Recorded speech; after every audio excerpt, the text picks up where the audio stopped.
Living for memories. Yo, GG, turn it up. Hate real.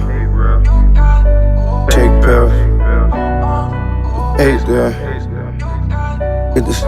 Wonder why people showing fake love, but they hate real. Depression making me take pills. My heart want me quiet about the shelter when we ate there. That's like telling the kid to stay still. I couldn't do it. Gotta let pain out. I put it in music. That's the only thing that help other than drugs I'm abusing. All I focus on myself, so my health I was about to lose it a few times, but niggas never aim when they shoot it. Could've died, but they blew it. If you gon' do it, nigga, do it. Now 2 more niggas got sacked cause they held back when they do it. Niggas gangsters from computers, I ain't into that. Niggas tell on you to try to shoot you, I ain't digging that. No matter what you do after, nigga, you still a rat. I can see you in the hole like a mole. You gon' still. FirstFamRadio.com. FirstFamRadio.com. What up, world? This is Grammy music producer Ryan Ghost Bowser rocking it out with First Fam West Radio and your man's Mr. Illustrator. And on the ones and twos, we got Crazy D. Spin that, man. Tools in the box, fans wanna stop it. Mine's long like cocaine. I'm a fly in the beam. Money is the reason. No reason about those games. Keep the tools in the box, the haters wanna stop it. Mine's long like cocaine. Pure white, Peruvian. Take flight, ride the wind. Long nights, getting it in. Is this the life of a hooligan? Ninjas on the street, they trying to avoid the chalk. Talk it out, maybe after let the heat spark. Gunshots, bury victims in the dirt quick. Circle of death, calling it the work shift. Mind blown, mind gone. Just took a life he don't care about his own. But this is what the youth talk, turned up. Mommy offered those pills, plus she coked up. Out to celebrate, told it's the last days. Racing, chase away the pain of his lane. Ain't no shame, she peeling off her lace and things. FirstFamRadio.com. FirstFamRadio.com.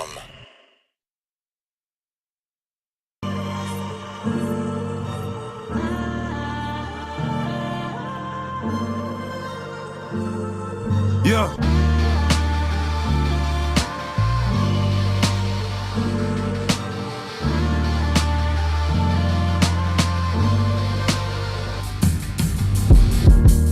I just stay down and stay out the way. I just got some pounds and I got some yay. Real niggas around, you look out of place. Quarter brick right now and that's just on the face. Sell it all right now, it all be gone today. Good customer service, we don't make them wait. We constantly serving, plicking him a play. We constantly serving, plicking him a play. But I just stay down and stay out the way. I just got some pounds and I got some yay. Real niggas around, you look out of place. Get a quarter bit right now, and that just on the face. Sell it all right now, it all be gone today. Good customer service, we don't make them wait. We constantly serving, plicking him a play. We constantly serving, plicking him a play. I come from the bottom, I say with a tray. Got a switch to Lemon Carter, he just wanna bang. I just want the paper, I don't wanna hang. That boy that made the world, now he's up to pain. I just met your girl, she left with a stranger. Soon we shot it up, she knew I was gangster. I don't take no threats or no ultimatums. If you talking shop, you talking my language. Cop sip, hit half liter of the raw. Big earner, but I used to be an underdog. Don't keep 100, that's why I don't fuck with y'all. You come, try to strike, you gon' get a gutter ball. Losing all my fucking life, I can't take another loss. Grinding all winter, and I don't take the summer off. Footin' that's to make a half brick, do a somersault. He's special, he just fuck around and run 100 up. Add it up, I'm a real nigga just to sum it up. You can't be with me, little homie, you ain't done enough. Hey, Joey, can you throw me something? No, not at all. But if you caught folk, I might take 100 off. Sold his ass headbanger, get some Tylenol. You get pulled when you leave here, then I am not involved. Put the bands around my neck to make it freeze up. If my grandma was here to see me, she say Jesus. She was busy see me with that money and she freed up. Miss me with that little boy Larry shit, I ain't no peon. Plug on the way, damn it took him an eon. For a bonus price, I need something we can agree on. Put a brick in the crib across face. Fuck it up, tryna cook it, nigga, that's the old base. You push it always, hitting play can't listen to your pockets, nigga. Fuck what your heart say. Yeah, I keep that fire on my fucking dark days. Me and my pistol will never part ways. Me and my pistol will never part ways. I just stay down and stay out the way. I just got some pounds and I got some yeah. Real niggas around, you look out of place. Quarter brick right now and that's just on the face. Sell it all right now and all we gonna today. Good customer service, we don't make them wait. We constantly serving, big and him play. We constantly serving, big and him play. 2, 3, 4. Ay, ay, ay, ay.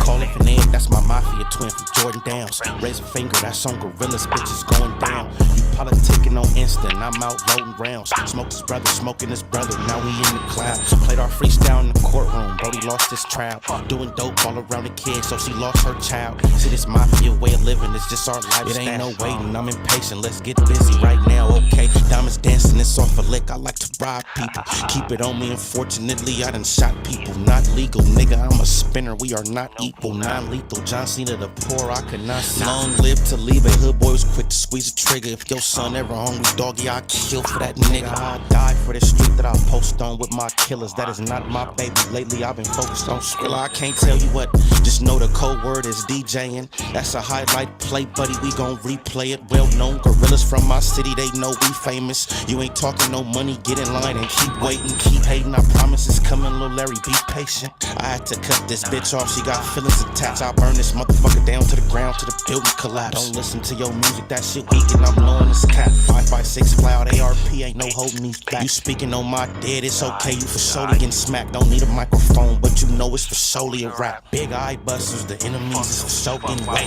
Don't believe none of your story, that shit make believe. 223s, you ain't ducking nothing, this could shoot through trees. Cold word, mental cycle, I came to make a pussy bleed. And ain't a bitch on this earth I'm gon' ever meet. I tell down they ever run up on me, shit, I ain't having it. You sir not a killer, we heard you did that shit on accident. I told these niggas I'm from Gorilla Gang Mafia. Yo, BM keep watching me, tell her put down them binoculars. I beef with the whole city, give a fuck about being popular. Not affiliated with none of my people, so we robbing. I get busy with Tula, they start calling me the problem solver. I'm a real life sparker, don't worry twin, that's on my daughter. Hey, why you dissing me on the net? We from the same city. Always leave a house with it on me, yes it came with me. Ain't trying to catch a body, you should not come playing games. I'm a rock star with a drum, so you know I got it on stage. Outside thugging on this block, cause I have no home. Kill a nigga playing with my bro if he right or wrong. I stand dead in his face and that's his fuck nigga, what's happening? That could donkey in this club, it's okay, we get to dragging niggas out. If it get tricky, shit I'm passing, it's time to pass on the house. If you can lie dead in my face, I can smack you dead, no mouth. You off this pistol, I don't believe you gon' shoot it. I ain't breaking nothing down, if you want it, dog, we into it. Been a couple times they had me, fortunately they blew it. Trying to keep my mind inside of my head, cause usually I lose it. Think you really gon' touch me, you must be motherfucking stupid. Chop a big as Rasputin, get a boner. Call it an egg, that's my mafia twin from Jordan Downs. Raise a finger, that's on gorillas, bitches going down. You politicking on instant, I'm out loading rounds. Smoked his brother, smoking his brother, now we in the clouds. Played our freestyle in the courtroom, Brody lost his trial. Doing dope all around the kid, so she lost her child. See, this mafia way of living, it's just our lifestyle. It ain't no waiting, I'm impatient, let's get busy right now, okay? Gang mafia.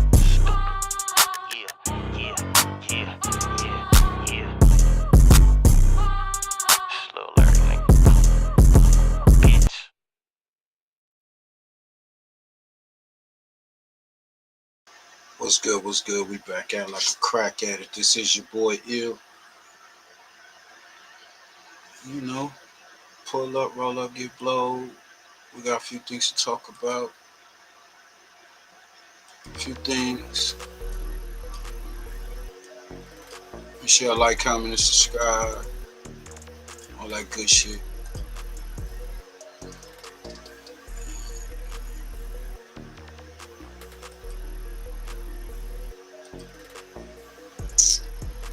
Let's get to this, man. We got Papoose airing out Remy exposing her neglectness towards her kid and her situations between them two and the issues. Cause I guess they still married, so you know, she doing her part back and forth with the nastiness and trying to stand on this 10 and and ain't going for it. So let's get into it. All Urban Center. I'll go over there. The truth, you will probably literally, like, people will cry if they knew the truth. Like, literally cry. Like, cry. I want y'all, give me your opinion, what y'all think. This is all dick and pussy games, get married, infidelity, cheating and all that type of shit. Let's get to it. Child neglect, all that. Cry. I look at it now, and I feel sorry for old girl. Like, I feel sorry for her because I know the circles that's being ran and wrapped around over there. Like, I would cry. I feel bad. Stop calling me.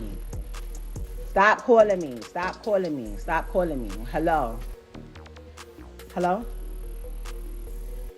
I was a size 22. I just couldn't lose the weight. West Medical has helped thousands of clients.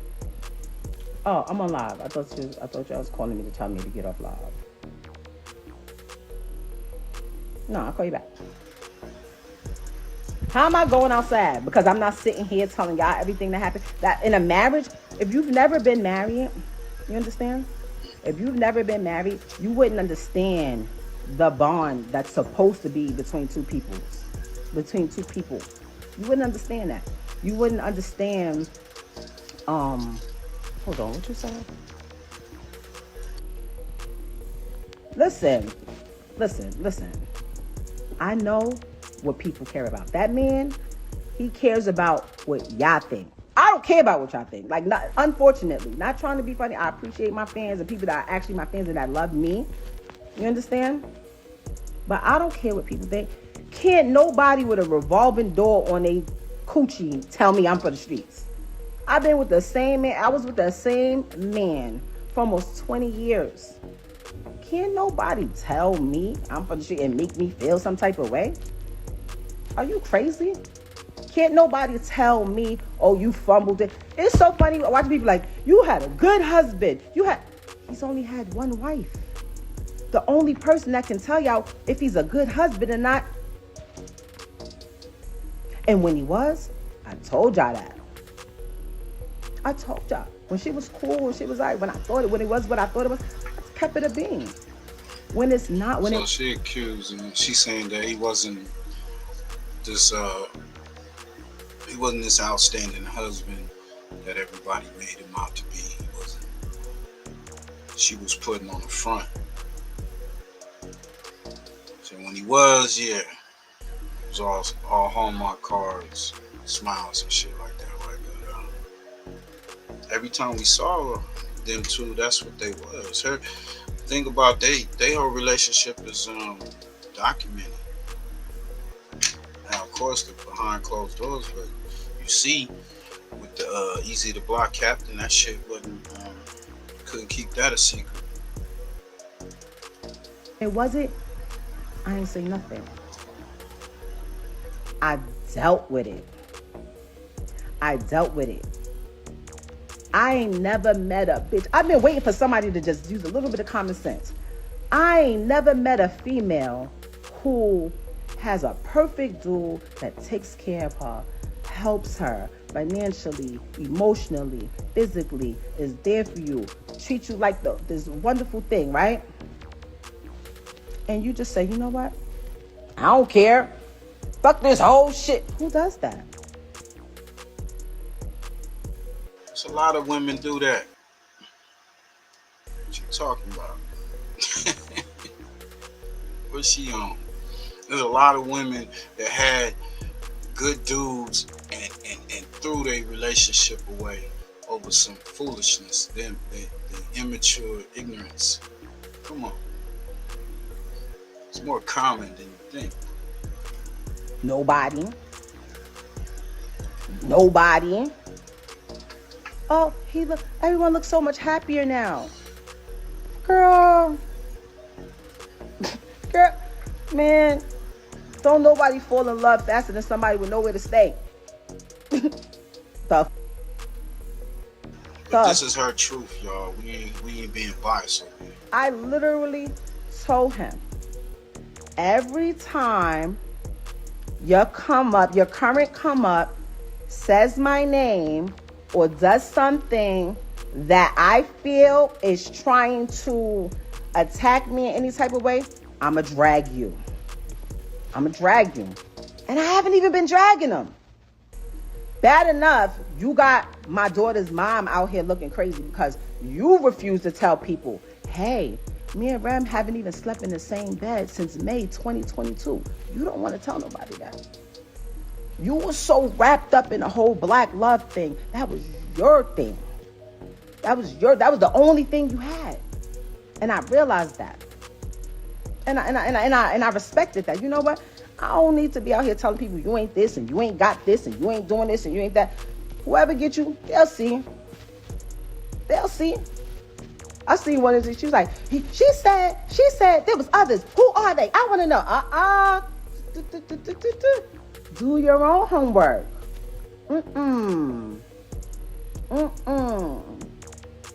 No.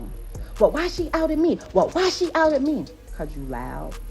And I know he cares about his personal image and what people think. I needed that. I was being told, you want me out? Call police. Call your brother. Like, what? I'm not calling nobody over here to try to get them. First of all, the people telling me to call, they got love for you. They look at you as family. Jason Lee, what? Nah. I'm tired of anybody that I sit next to. Oh, that's her new boyfriend. Oh, she's on boyfriend number 4. How the have a boyfriend where I have a lawyer. She has been retained since last year. Because the original plan was like, you know what? You do what you want to do. I do what I want to do. We said we was going to raise our daughter a certain way. You know, and we gonna figure out how to live in the same house and whatever. But then felt like they could control what I do, but do whatever they want to do. Therapy has always been such a scary idea to me because I simply did not know where to get started. I didn't know how.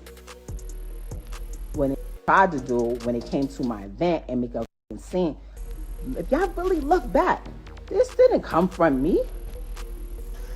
I'm not pushing, Jason, I'm not pushing that. I'm sitting on my couch,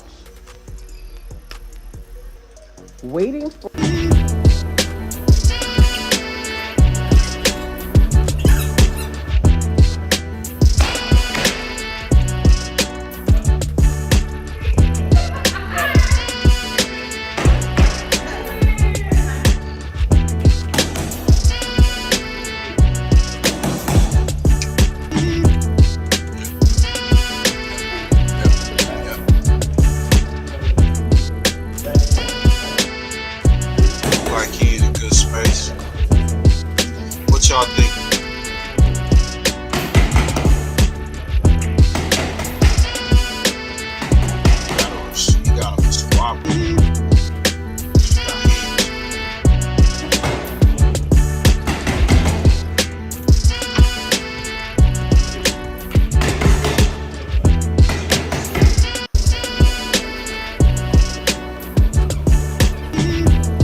Blatantly, I went to pick my daughter up from school.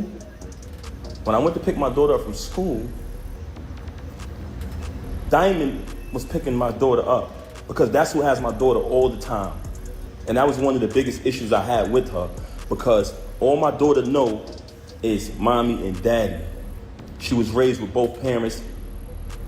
That's all she know from day one since the womb. Our entire lives has been documented. What goes on with these celebrities is they like when y'all come on their page and y'all like their posts. They like when y'all spend y'all money on their concerts, on their music. They like when y'all make them rich. So y'all become fans and y'all follow the journey of these celebrities for years and years and years, right?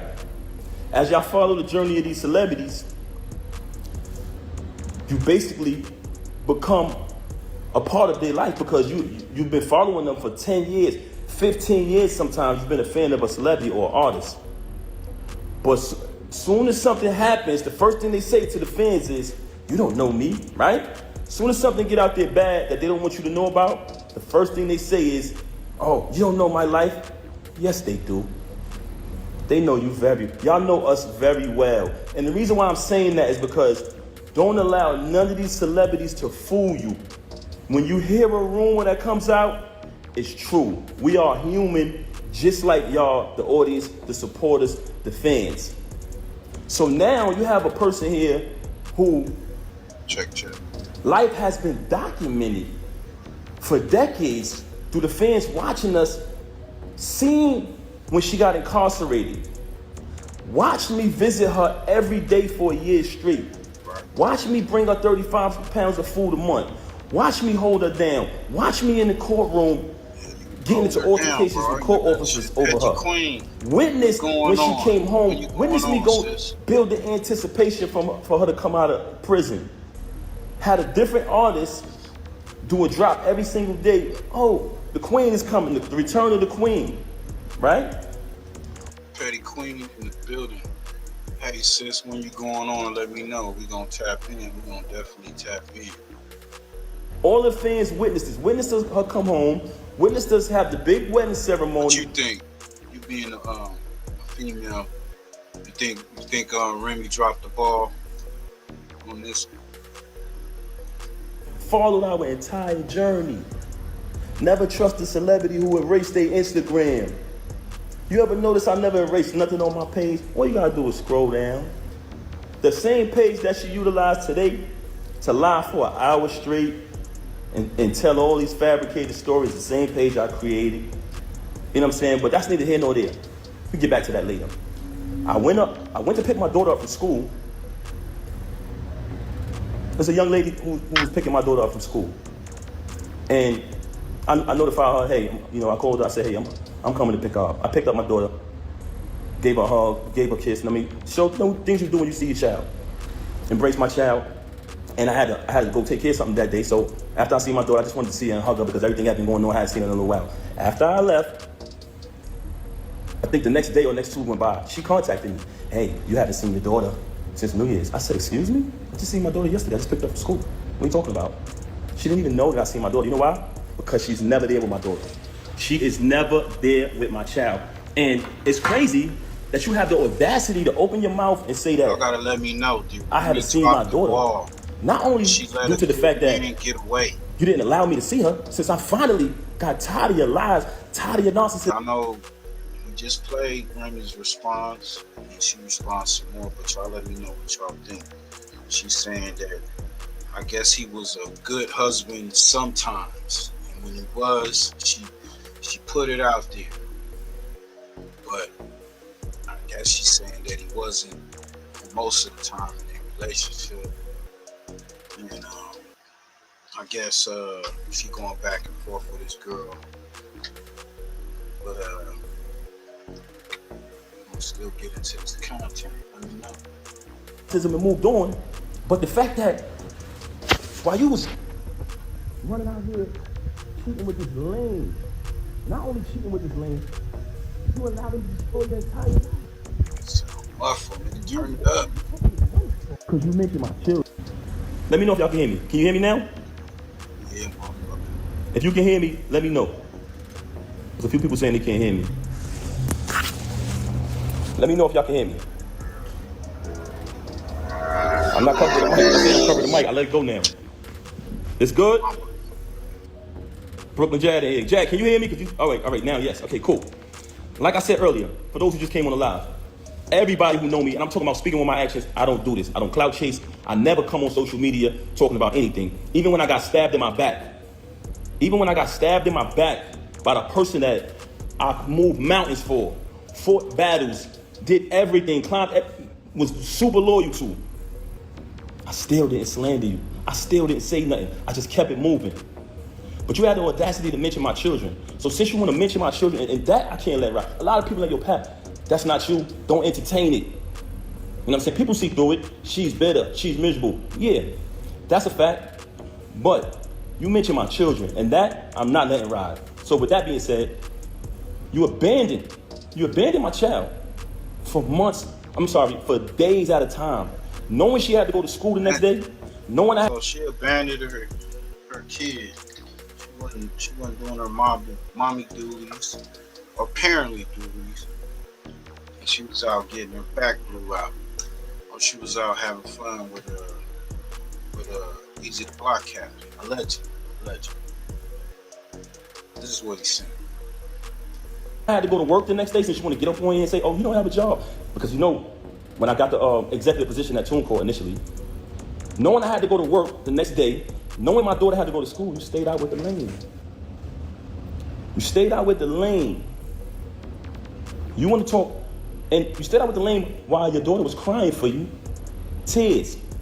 Also, she wanted to talk about all this money talk and all of this, what I don't got and what I got. Since I met her, I have written 90% of the rhymes that came out of her mouth. Oh, shit. And with me saying that, I want to say this to y'all.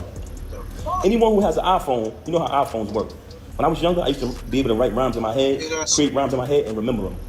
Just like that. As time went on, I got a little older, I started to write rhymes in my email draft. Now, if you have an iPhone, you go in your email. So Papoose is ghostwriting for Remy Ma? Wow, that's crazy. You know, I ain't heard nothing lately with her. But yeah, I see it. From the record she did release and she got out. Here come the exposure. Email draft. If anybody come around me and we're in the flesh next to each other, I can type in any word from one of her songs and her entire rap will come up. The entire verse will come up. I never asked for a penny. I never asked for credit. She was my life. I didn't want anything from her. I just wanted to see her win. Like I said, I have written 90% of the rhymes that came out of her mouth since I met her. Y'all said it. Y'all said it numerous times. Oh, we know that's Pep behind that pen. Did I ever agree with y'all? Did I ever put it out there? I never said I wrote her rhymes. I left it. I didn't need the credit. All I wanted her to do was win. Wrote the rhymes, did the contracts, security, the whole shit. Could have kept it on the So you fabricate these stories. Could have kept. I don't think he brought up anything about her music. He could have kept that on the hush. So he cloud chasing right there. Could have kept it on the kids and infidelity. That nigga attacking her career in a sense. You know what I'm saying? Her artistry. What y'all think, man? This is nasty work. Stories, and it's very weird that you're talking all of this money talk. But like, just imagine, okay, Beyonce and Jay-Z, I be hearing things. Everything is a facade. I don't give a fuck. But you know, people who's part of this, and you know, that's fascinated by this game or whatnot, they into that shit. So they like the lower level of hip hop, couple where it broke up, infidelity and all that. Jay-Z and Beyonce, they think they're gonna be doing that same shit. Soon. In your background, it's everything that I bought. All of the utilities are in my name. So all of this fabrication about, oh, he don't pay no bills, oh, he don't do this, he don't do that. If you analyze her life, the whole thing is about all of this money talk. Why? Because she wants y'all to think that she's this big shot. I don't need to come up here and perpetrate no fraud like I'm a big shot, like I'm this and I'm that. For the simple fact that I speak with my actions. You want to talk about black love? Anybody who follow me, they know I've always been pro-black and had knowledge of self since I was a teenager. So I've represented that since I came in the door before I even knew you. Okay?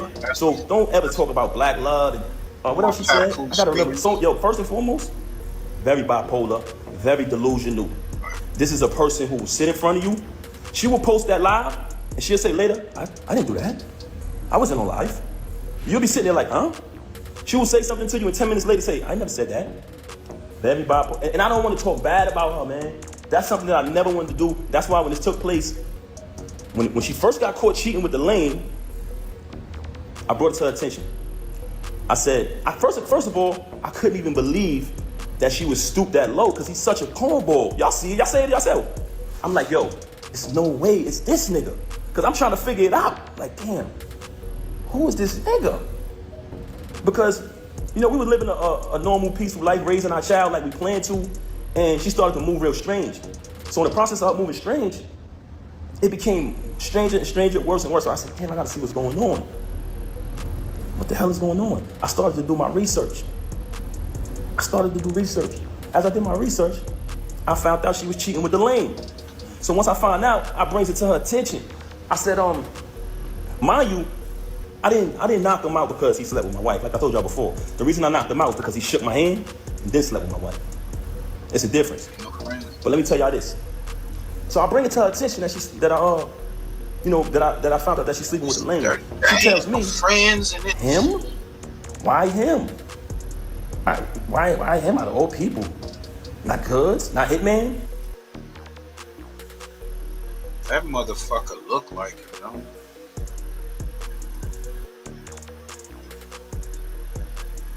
Come on. Yes. Yeah, right? She saw Papoose. That's the what they call that, that's the broke down Papoose. Fake Papoose. Artificial. My words, my bond is my life. I should give my life before my words shall fail. This was her exact words. Him? Why would I deal with him? I said, Rem, I know you're dealing with the lame. I know it. First and foremost, how it first fell on my radar that she was cheating with the nigga, he was running his mouth and it came back to me. They said, yo, Pat, this nigga out here telling niggas he fucking your wife. I said, word. So I did a little bit more research, connect a couple more dots, I finds out. She tells me this. Okay, I finds out. Mind you, it's not the first time she cheated. You know what I mean? I continued the marriage because I live by my wedding vows. I try to live by my wedding vows. Richer for poor, sickness for health, sickness and health, you know what I'm saying? Better for worse, or death for us part. So you try to work through things. Anybody out there who's married, y'all understand. So I found out she cheating with the lame. I bring it to her attention. So he said that it's not the first time she cheated. So she cheated with others before. He still stood by her side.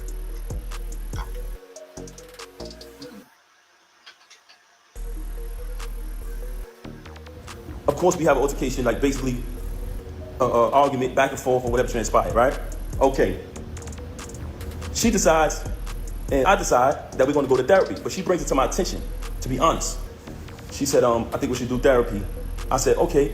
Even though I'm private and I don't like to speak to people about my personal business, that was a very, very difficult thing for me to do. But I said, you know what? Let's do the therapy. We go to the therapist. We go to the therapist. The therapist's first question is, do you guys want a divorce or do y'all want to work it out? Me and her both said we want to work it out. So when she comes on live to say, we haven't slept in bed since 2022, and to make it seem like and fabricate a story, like we had some agreement, you such a liar. There was no agreement. When I found out she was with the lame, you denied it. You shitted on him. Basically said, yo, why would I be with him? Why do you think I would be with him? And then you wanted to go to therapy. So check it out, man. Check it out. So when we go to therapy, the therapist says, do y'all want to get a divorce or do y'all want to work it out? Me and her both said we want to work it out. I'm going to be honest. Because honestly, I didn't want to not live under the same roof as my 5-year-old. I love all my kids the same. But when you have children, and everyone knows that about me. Everybody who know me, y'all know my character. Y'all know her character. Very rude, very disrespectful. Not just to me, to everyone. But that speaks volumes. I didn't want to we planned to raise her with both parents. That was the plan. So I did not want to not live under the same roof with my little girl. I was there from the moment she came out of the womb, and I intended, and I always told her, I want to be there to the moment we take her to her prom. So when she graduates high school, college, get her degrees, I want to be there to take my daughter to her prom. And I told her that. So I never wanted to leave from under the roof with my baby. That's why I stayed around for this nonsense. And I don't want to go away from the point. Okay, so we did the therapy. The therapist gave us that option. We both said we want to work it out. She said, this is the plan. I'm going to give y'all a plan to work it out. She said, Pat, because like I told y'all previously, once I seen that she was cheating, like she was moving real strange, I'm talking about leaving for hours at a time. Every time I questioned it was a lie. Remy Mars, my sister. That nigga, look at this look, man. Look at the look. That nigga smacking that shit.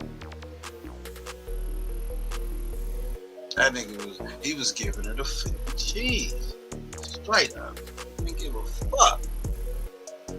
She kept running back, so maybe Papoose wasn't doing his job in the bed and the sack. She had to go to the Billy.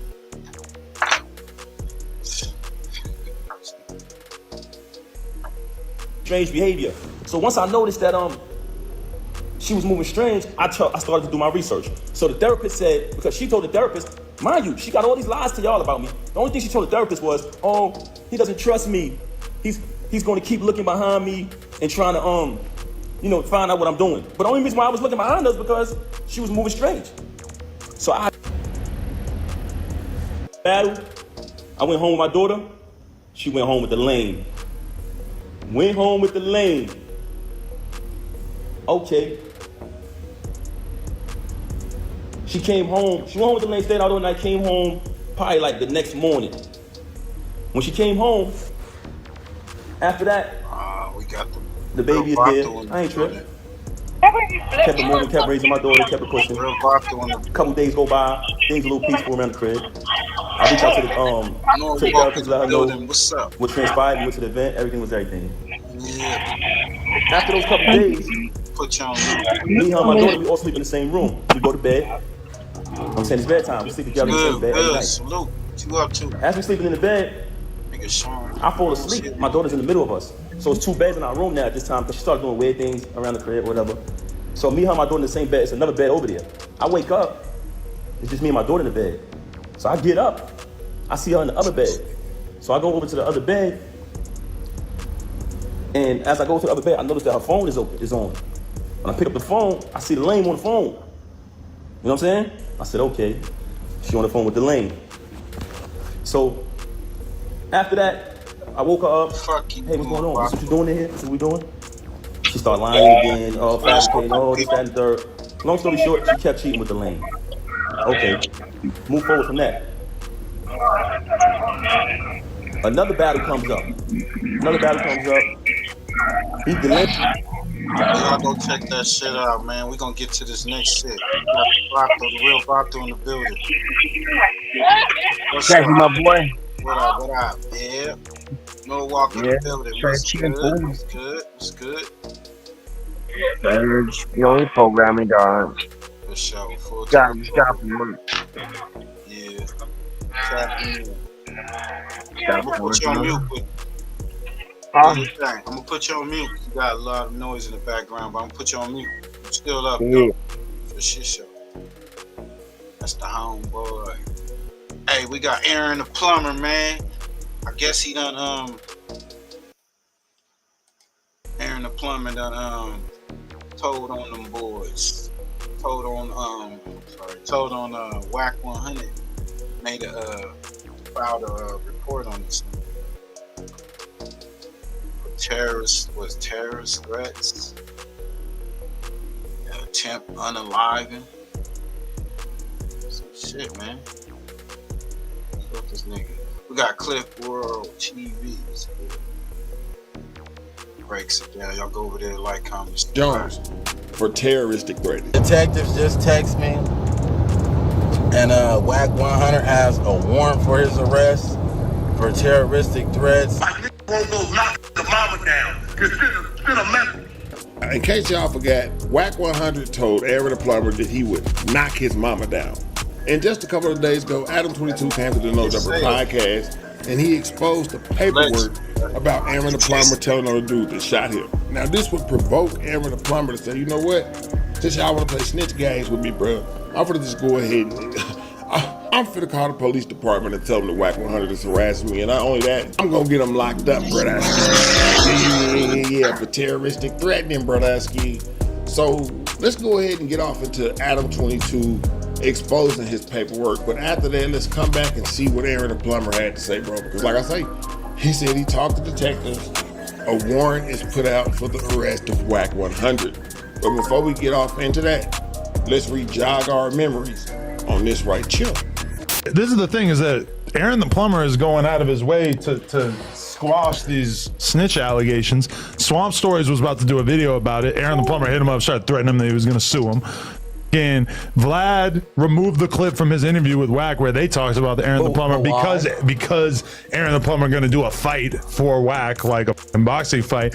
So Arron is just jumping in front of every single person who could possibly expose that.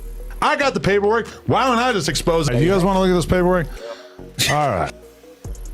It's crazy that this nigga Adam trying to be the detective. Just look over paperwork. Wow. We turn no jumper into a no jumper police department. But so for the record, is this really Arron the Plumber's paperwork? We don't know. But all I can say is that this has been presented to me, and I am going to take a look at it. And everybody out there, you can tell me if you think that this paperwork is accurate. Arron the Plumber, for one, has said that he does not agree with this, that this in his mind is not accurate. I'm going over right here. I don't know if I necessarily need to read every single part of this, but Arron basically Sloan. The two victims were identified as Khalil McClendon and Cedric Rowland. And these were the two people who were shot at this location. Now, keep in mind, this is from the state of Oklahoma. And going down more. Okay, here we go. This is it. Arron Sloan received several gunshot wounds to his right leg area and a gunshot wound to the nostril area, with the round possibly exiting out his ear as a result of being shot. Arron Sloan's jaw was broken. Arron Sloan was transported to St. John's Hospital on 12/17/2015. Detective Bayer and Hickey spoke with Sloan in room number 1004 at St. John's Hospital and learned the following. Sloan told detectives that Brandon Brewer shot him and that he was driving a white SUV vehicle and fired shots from this vehicle. I repeat, Arron the Plumber, allegedly, if this paperwork is true, told the detectives while in the hospital room that this person, Brandon Brewer, shot him and that he was driving a white SUV vehicle and fired shots from his vehicle, and that Brewer was the only one in the vehicle, and that he, along with Cedric Rowland and Khalil McClendon, were standing outside in the front yard of his father's rental house when they were all shot by Brewer. Sloan learned while he was in the hospital from a female named Cora, unknown last name, that Brandon Brewer was going to kill him and her because they had a relationship. So, okay, he may be a snitch, but he is getting bitches, and that this was Brewer's girlfriend at the time. Sloan identified Brewer's photograph, which was obtained from the police database TRACIS. Sloan told detectives that he is reluctant to give information because he's worried about retaliation. He fears for his life, and he would like this off the record. Well, it seems that didn't really work out for you, Mr. Plumber. Okay, Tulsa police officer A. Parrott spoke with Cedric Rowland, victim, and learned the following. Cedric Rowland stated that Brandon Brewer was the shooter. So, okay, to be fair, Cedric Rowland appears to be snitching much the same as Arron the Plumber, and Cedric the surgeon. No, I mean, this is the paperwork that we are working with at this time, and actually this is the exact same thing that we looked at before. So, for the record,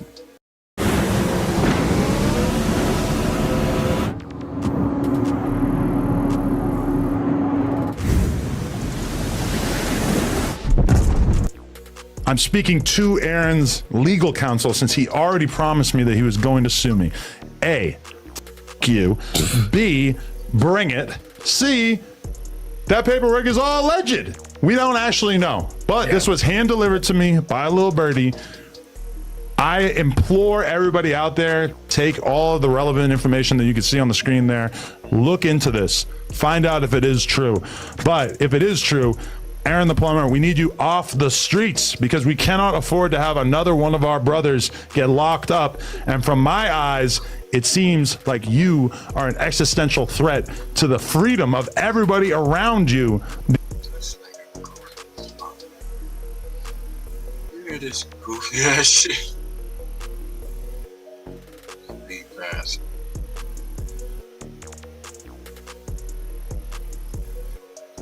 Jog y'all memory, right? Adam 22 said that Arron the Plumber was a snitch. So in response, Brodowski said he gonna get Wacc 100 locked up. In fact, he said that he already got a warrant for him. So go ahead and get off into that right now. Detectives just text me, and Wacc 100 has a warrant for his arrest is he capping? for terroristic threats. Is he capping? I'm seeing it all on YouTube. Capping. He really, you know, he even so the plan like he told.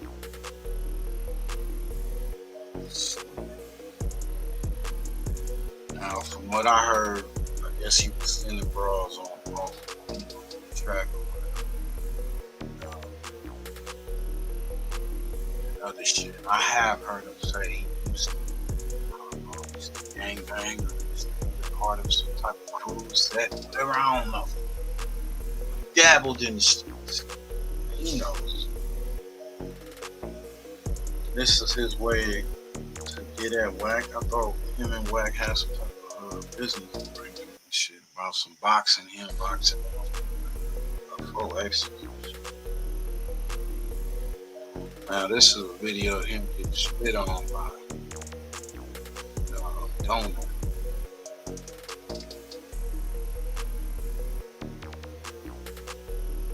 Security spit on Arron the Plumber.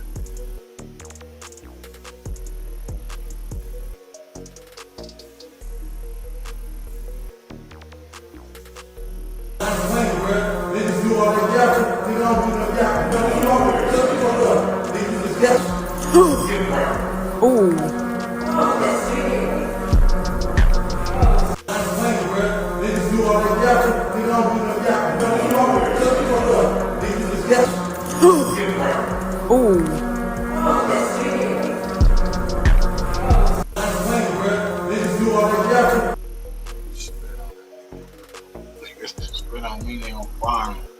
What's wrong with you?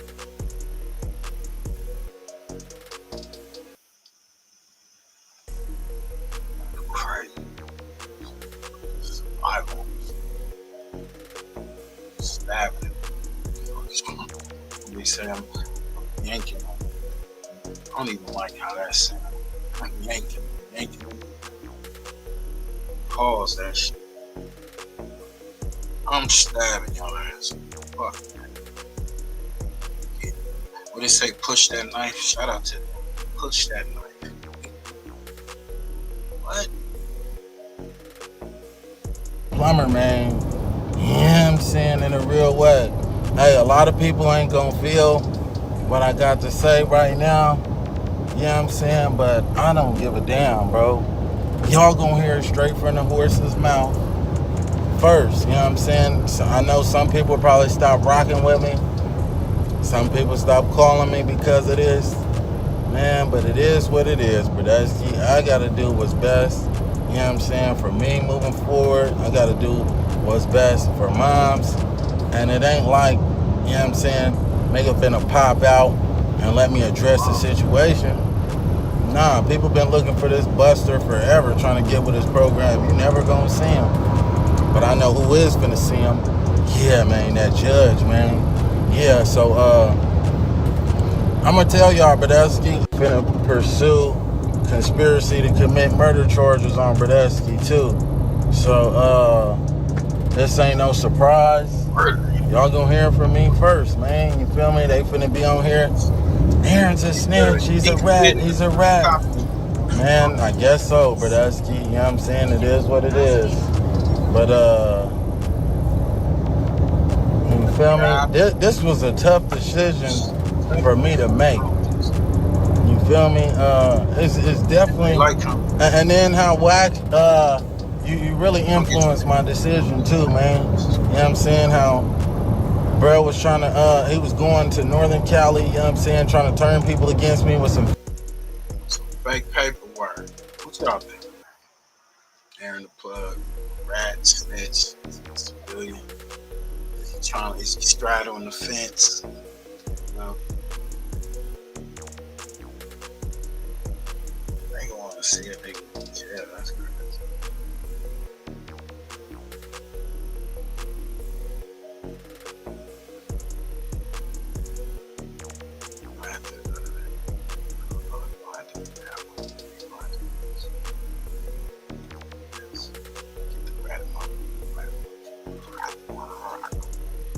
Fake paperwork. I swear to God, bro, the bro that popped me, I never told him. He never made no statement, but I did tell on Wacc, on mamas. I told on him. You feel me? Is it okay with somebody threatening somebody, mom and children? Bro, if you would have threatened me, you know what I'm saying? It would have been, it is what it is. You feel me? When we cross paths, it is what it is. It's gonna be what it's gonna be. You know what I'm saying? But moms, oh, bro, you didn't take it to another level. On me. Even when I was active, I ain't never threatened nobody, mom or no children. You know what I'm saying? And if anybody's active, that just sounds. Oh shit. Man, you know you was threatening on. You got it on tape. Niggas do this shit for a while. Tape. Recordings and shit. You know, Wacc was perfect. Now, if he actually did it, or attempted to, like, mom's calling him like, man, somebody outside the door, like, or you feel that he that powerful, you're afraid of Wacc, so he got that long reach. It's okay with women and children getting hurt or women and children threatening to be hurt, bro, you need to be in jail too. You guys should thank Vlad22 and Adam22 for strengthening the police department's case. Mr. Wacc Not 100 has a warrant for his arrest for conspiracy to commit murder and for terroristic threats. And for those that continue to try to set people up with Hispanic women in Los Angeles, you know, you're being investigated. And if you're not aware of the term gang stalking, you know, This is signs of times, y'all. You know, it's normal. They're trying to normal the fuck out of me. Neighborhood watch. Police love us. can and will be arrested for it if you continue, because you're being investigated. Y'all heard it for yourself, man. Arron the Plumber is hell-bent on sending Wacc 100 to jail. And he's even letting us know that there's a warrant out for his arrest. This could be a play. Yeah, La Fala Playola, man. This could be a play, bro, because you know Arron the Plumber and Wacc 100 is working together, or is they? That's what I was saying. Hey, y'all go check out Cliff World TV. Got a lot of great content, man. What y'all think is a play? It's bullshit. We don't care if you call him a rat, snitch, or whatever. What y'all think? Wacc went on, Charleston Mike went on that show. I think it's called Dad's Project or some shit. He was talking about how he was setting up different plays and all this shit.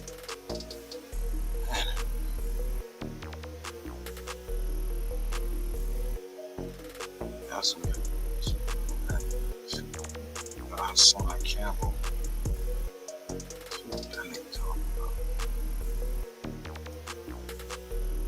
about? Son Campbell soup.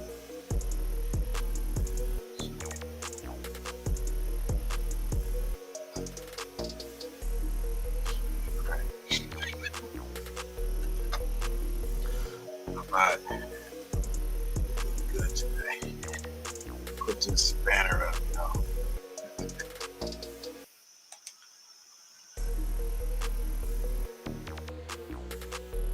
Unlike the Notorious Big, we never got to see the footage. But with Nipsey Hussle, whether Wacc 100 feels like he's a legend or he's not a legend, before people heard his music, we got to see him in movies with Gilly and Ren Rain. There was movies that he was in that we learned to appreciate his character, right? And even through death, some people learn to love Nipsey. How they say? You're nobody to somebody kills you. I don't want to die. So Wacc 100 goes on the Danza show or the Danza project, whatever the case, whatever you want to call him, with Charleston White. And they proceed to super violate Laura London because she was one of Cassie's best friends. That was crazy. So if what y'all think about that? Cassie a hoe, they say Laura London's a hoe. Here's my thing, right? We from the hood, right? Absolutely. How many of us had friends that we grew up with, sister friends, where one of them was a super pro and the other one was the good girl? One of them would go slide with some friends and bring the good girl with her. And whenever the dude try to bring the good girl in the room, the bad girl in the room, the good friend, she's the cock blocker. She won't let it go down. So the dudes in return tell Shorty, don't bring her with you anymore. We don't know the case with Laura London. We don't know how she get down in the bedroom. That's a fact. But the question is why is Wacc 100 always in somebody's bedroom, in somebody's business? How Charleston White said before, why you always got the tapes? And see, my name keep coming up, right? Wacc, you's a master manipulator, my nigga. You's a master manipulator. Yeah, the conversation was leaked because you was hiding your character and how foul you was. The conversation was leaked because even through Nipsey Hussle's death, you and Big U was extorting him from the grave. That's why I leaked the conversation, because you and Big U was going hand in hand. You know this for sure. Y'all was going hand in hand, and every... He angry. He get hair all flared up. They call that the man bun or whatever.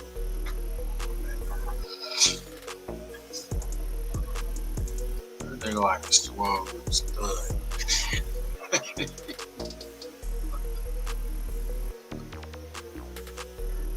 Hey, make sure I like how this guy, bro.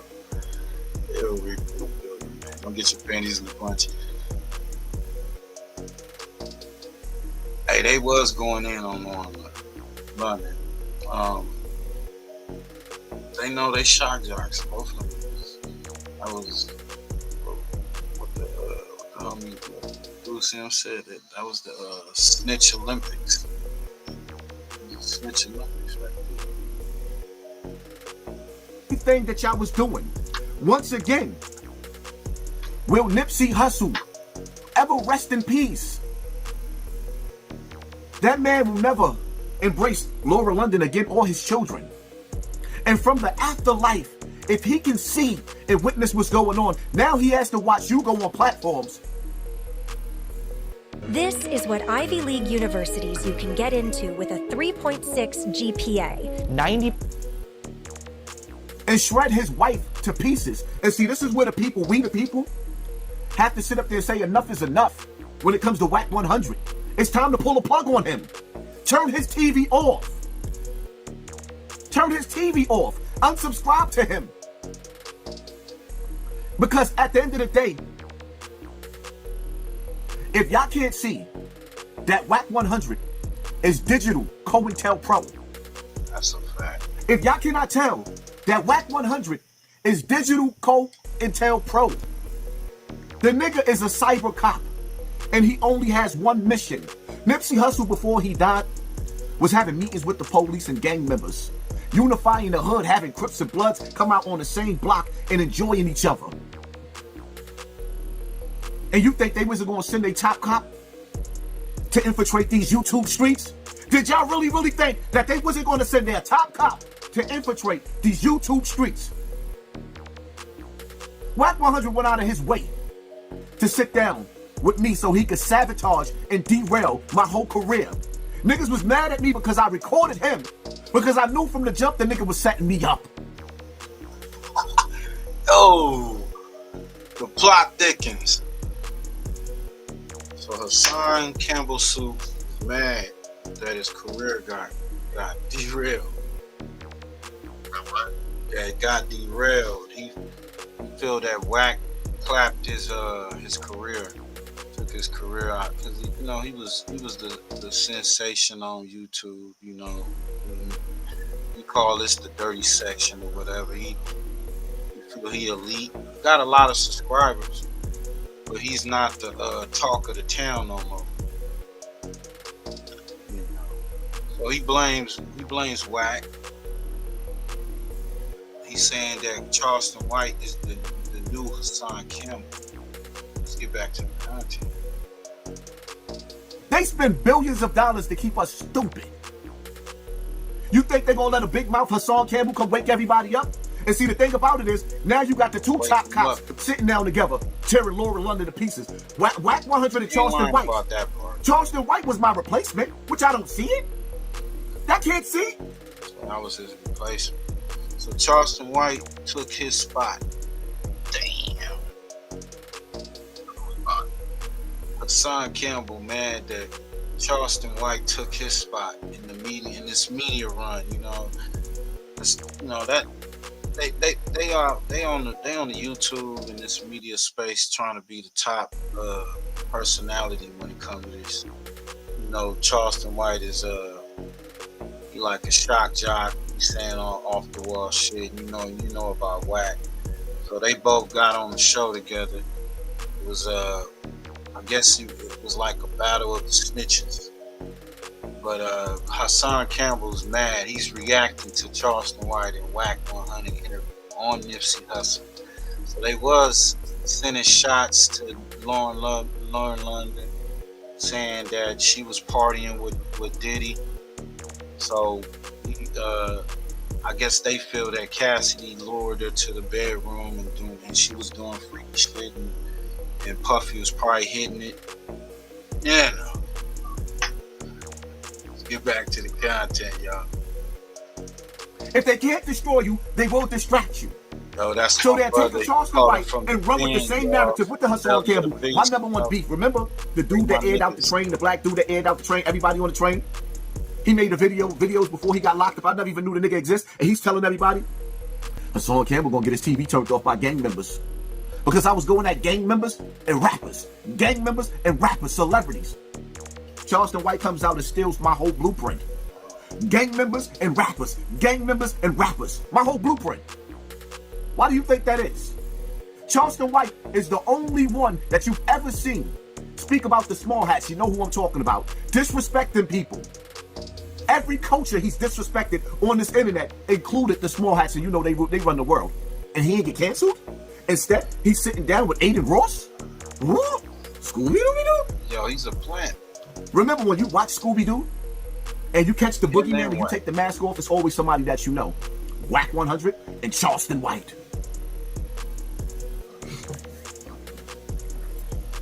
Got a point there. The viral 30-second pink salt trick that melts fat was actually featured. Hey, make sure y'all like, comment, and subscribe, share this. Y'all here on Twitch. Salute to little Larry getting it in. Make sure y'all follow. They got some good music. You know what I'm saying? Hey, the rapper out of Detroit, Skilla baby, got shot up. Said he took a couple in the head. He's still breathing.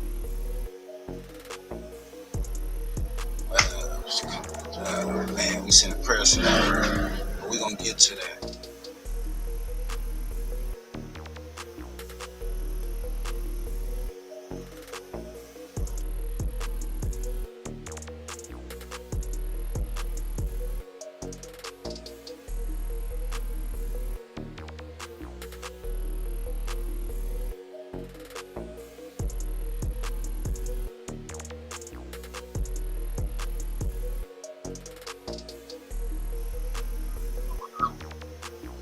We got Christopher Lovejoy 600. The Crip cop said he sleep well knowing that Loose Cannon is in jail. Damn. The Crip cop couldn't wait to get Loose locked up. Loose Cannon is in the Fed lockup. They still haven't went to trial. Got big people Brick Baby, a few others, all on that Rico.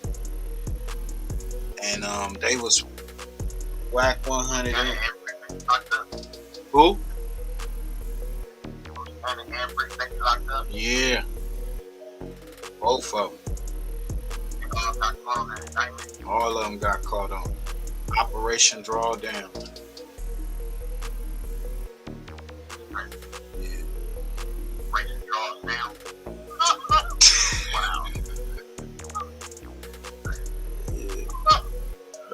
Yeah.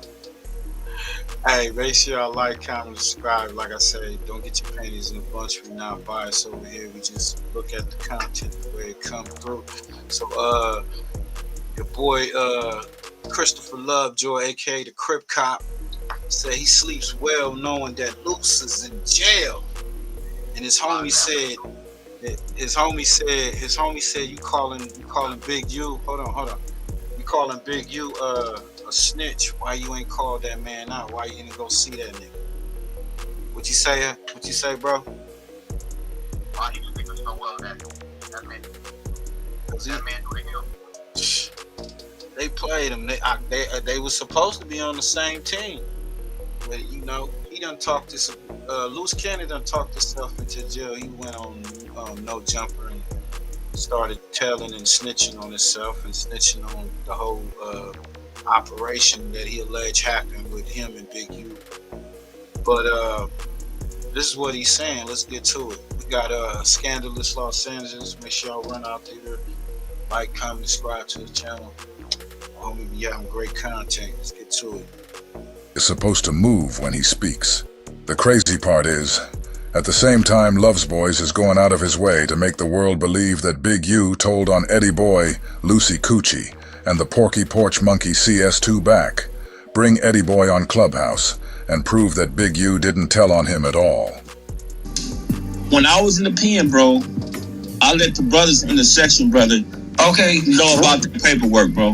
Wacc, you ain't here, right? So Wacc, tell me this. If Big U did 14 years and Eddie Boy did 17 years, and Eddie Boy had a prison prior, would that make sense? And they went to trial and got convicted at the same time.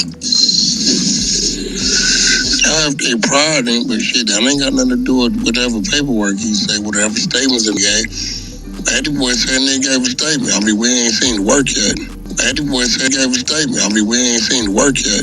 What the hell does Porky mean when he says they haven't seen the paperwork yet?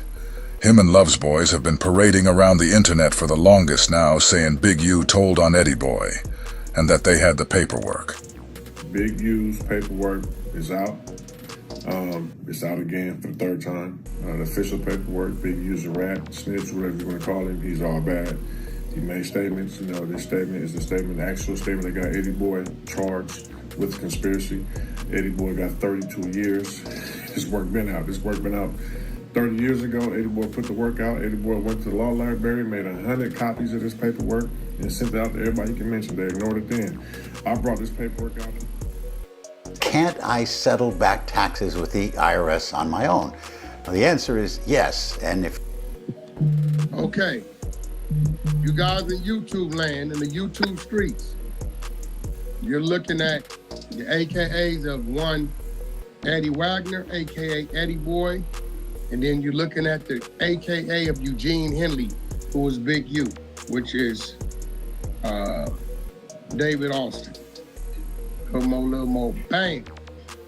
Okay, comment on Austin's silence after receiving the Miranda warning. Porky went live and said he had the paperwork on Big U, just to turn around and now say, we haven't seen the paperwork yet. The reason he is saying that is because Porky has known this whole time that the documents that Loves Boys has been providing this whole time is from Big U's appeal.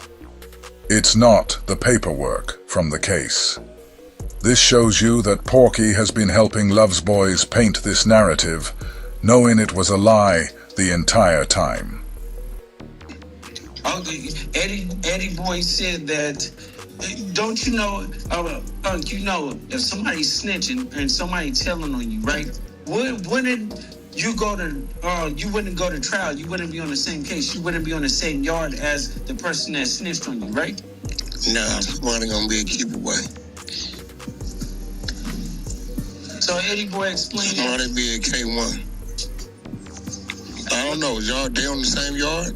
They was on the same yard. I don't know their history. I was in Hawaii when Eddie Boy just admitted they was on the same yard. Same yard in Calipatria. Like I told you, brothers, man, when I first got the paperwork, bro, the police report, I showed it to him. And he'll tell you this, brother. He'll say he didn't say that. You know what I'm saying? So Eddie Boy just admitted that him and Big U were on the same yard in the pen, which proves that Big U did not tell on him. If Big U ratted on Eddie Boy, then they would have kept them separate from each other. So once again, you can see that the exposers are exposing their very own Crip cop. This has been Love's Boy's claim to fame for the last 9 months. You just witnessed Sweetie Lucy and his handler, Porky the Porch Monkey, clear Big U's name and destroy Love's Boy's credibility at the exact same time. This is how you know the exposers are slowly destroying Love's Boys, and he's too stupid to see it. It's not only one person who can read. I hear what you're saying, but let me tell you. You talking about in jail? Oh, in jail? We're not in jail, bro. They said in jail. Y'all would have been figured it out. No. No, because there's no internet. You're right. You can't go nowhere. Let me tell you. Let me tell you why they said. Let me tell you why they said. Yo, let me out. They say y'all would have figured it out because everybody's on one program. All you act like y'all can't read no paperwork. Right. Listen. I'm not. It's only. First of all, listen. I can't even respect you saying he's a rat because you ain't slid up on him.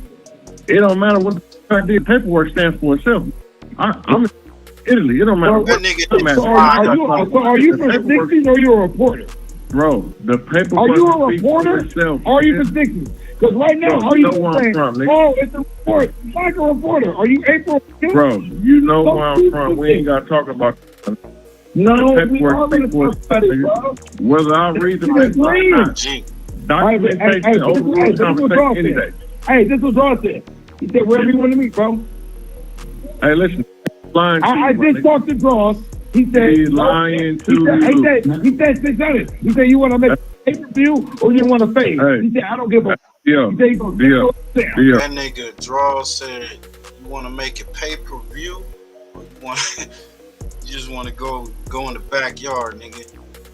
That nigga turned down the fade multiple times, but on this internet talking big shit, calling niggas rats, but won't pull up on the nigga.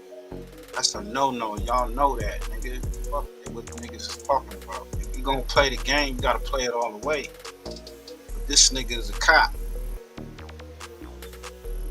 He said he gonna clear this right now. He said he gonna do down. That bitch that I called that nigga straight, nigga. I'm a minion, nigga, because you look at a rat. Yes. Because you're a rat. No, bro. You ain't doing the set. Nigga, you ain't pull up. Man, I'm not with nobody. No, right? Exactly. So go be from 40. I ain't gotta be from no. I'm from well, don't be from nothing, bro. Well, you operating out from 60s. That's not 60 work. Hey, listen, no. Our 60 workers hanging out rats and sex offenders. So Eddie Boy just admitted that him and Big U were on the same yard in the pen, which proves that Big U did not tell on him. If Big U ratted on Eddie Boy, then they would have kept them separate from each other. So once again, you can see that the exposers are exposing their very own Crip cop. This has been Love's Boy's claim to fame for the last 9 months. You just witnessed Sweetie Lucy and his handler, Porky the Porch Monkey, clear Big U's name and destroy Love's Boy's credibility at the exact same time.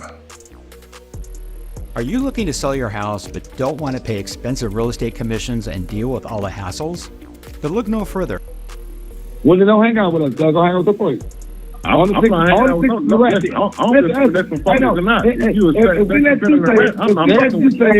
we let you say, well, don't kick it with it.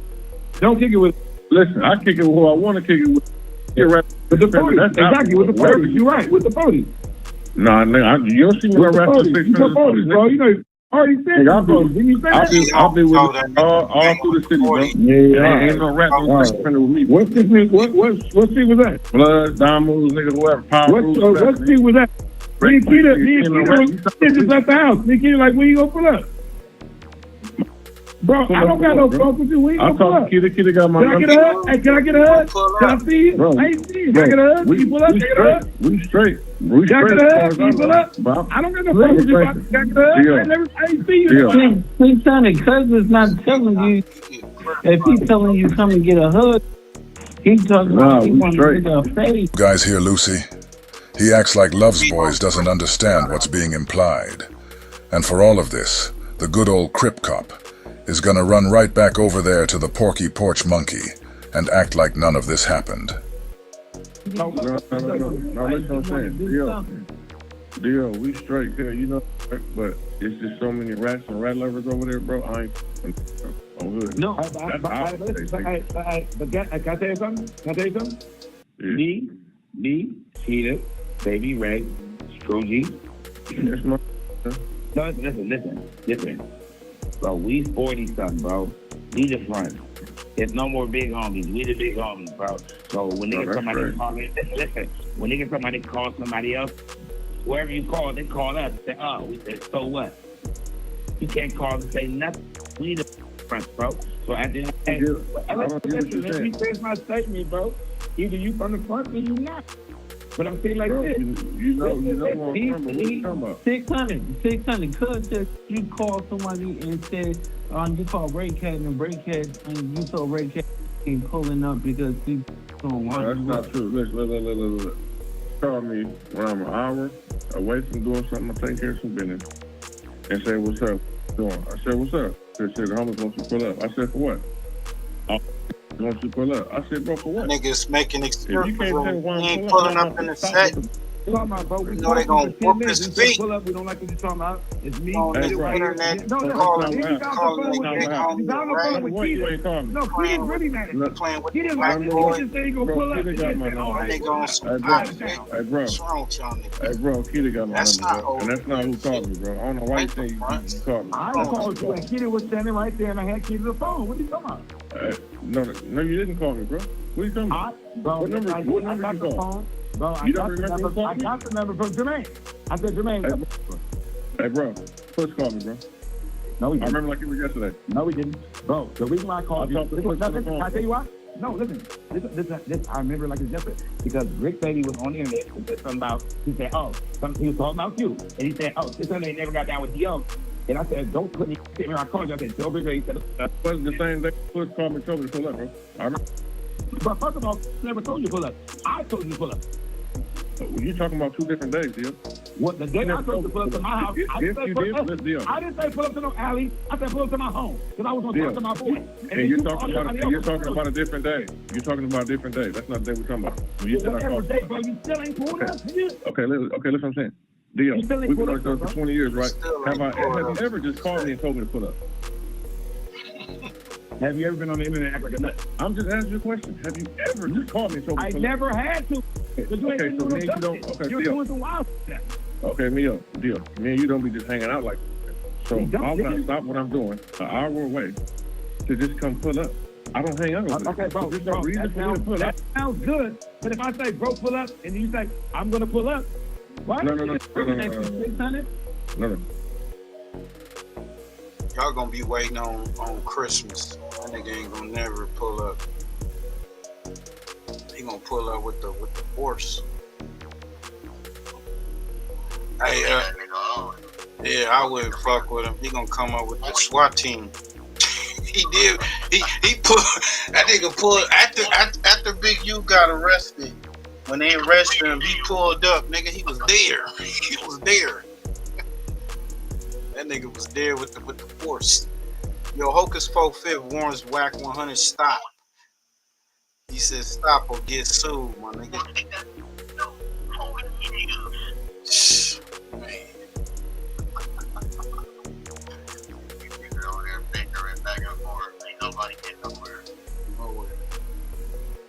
He said, hey, Hocus 4/5, all my New York niggas, man. He said he was picked up by the feds and charged in a RICO indictment. They charging all the rappers. All you niggas. Hocus 4/5 warns Wacc 100. Stop it or get sued. Damn. Everybody suing, calling the cops. Each other. This is crazy.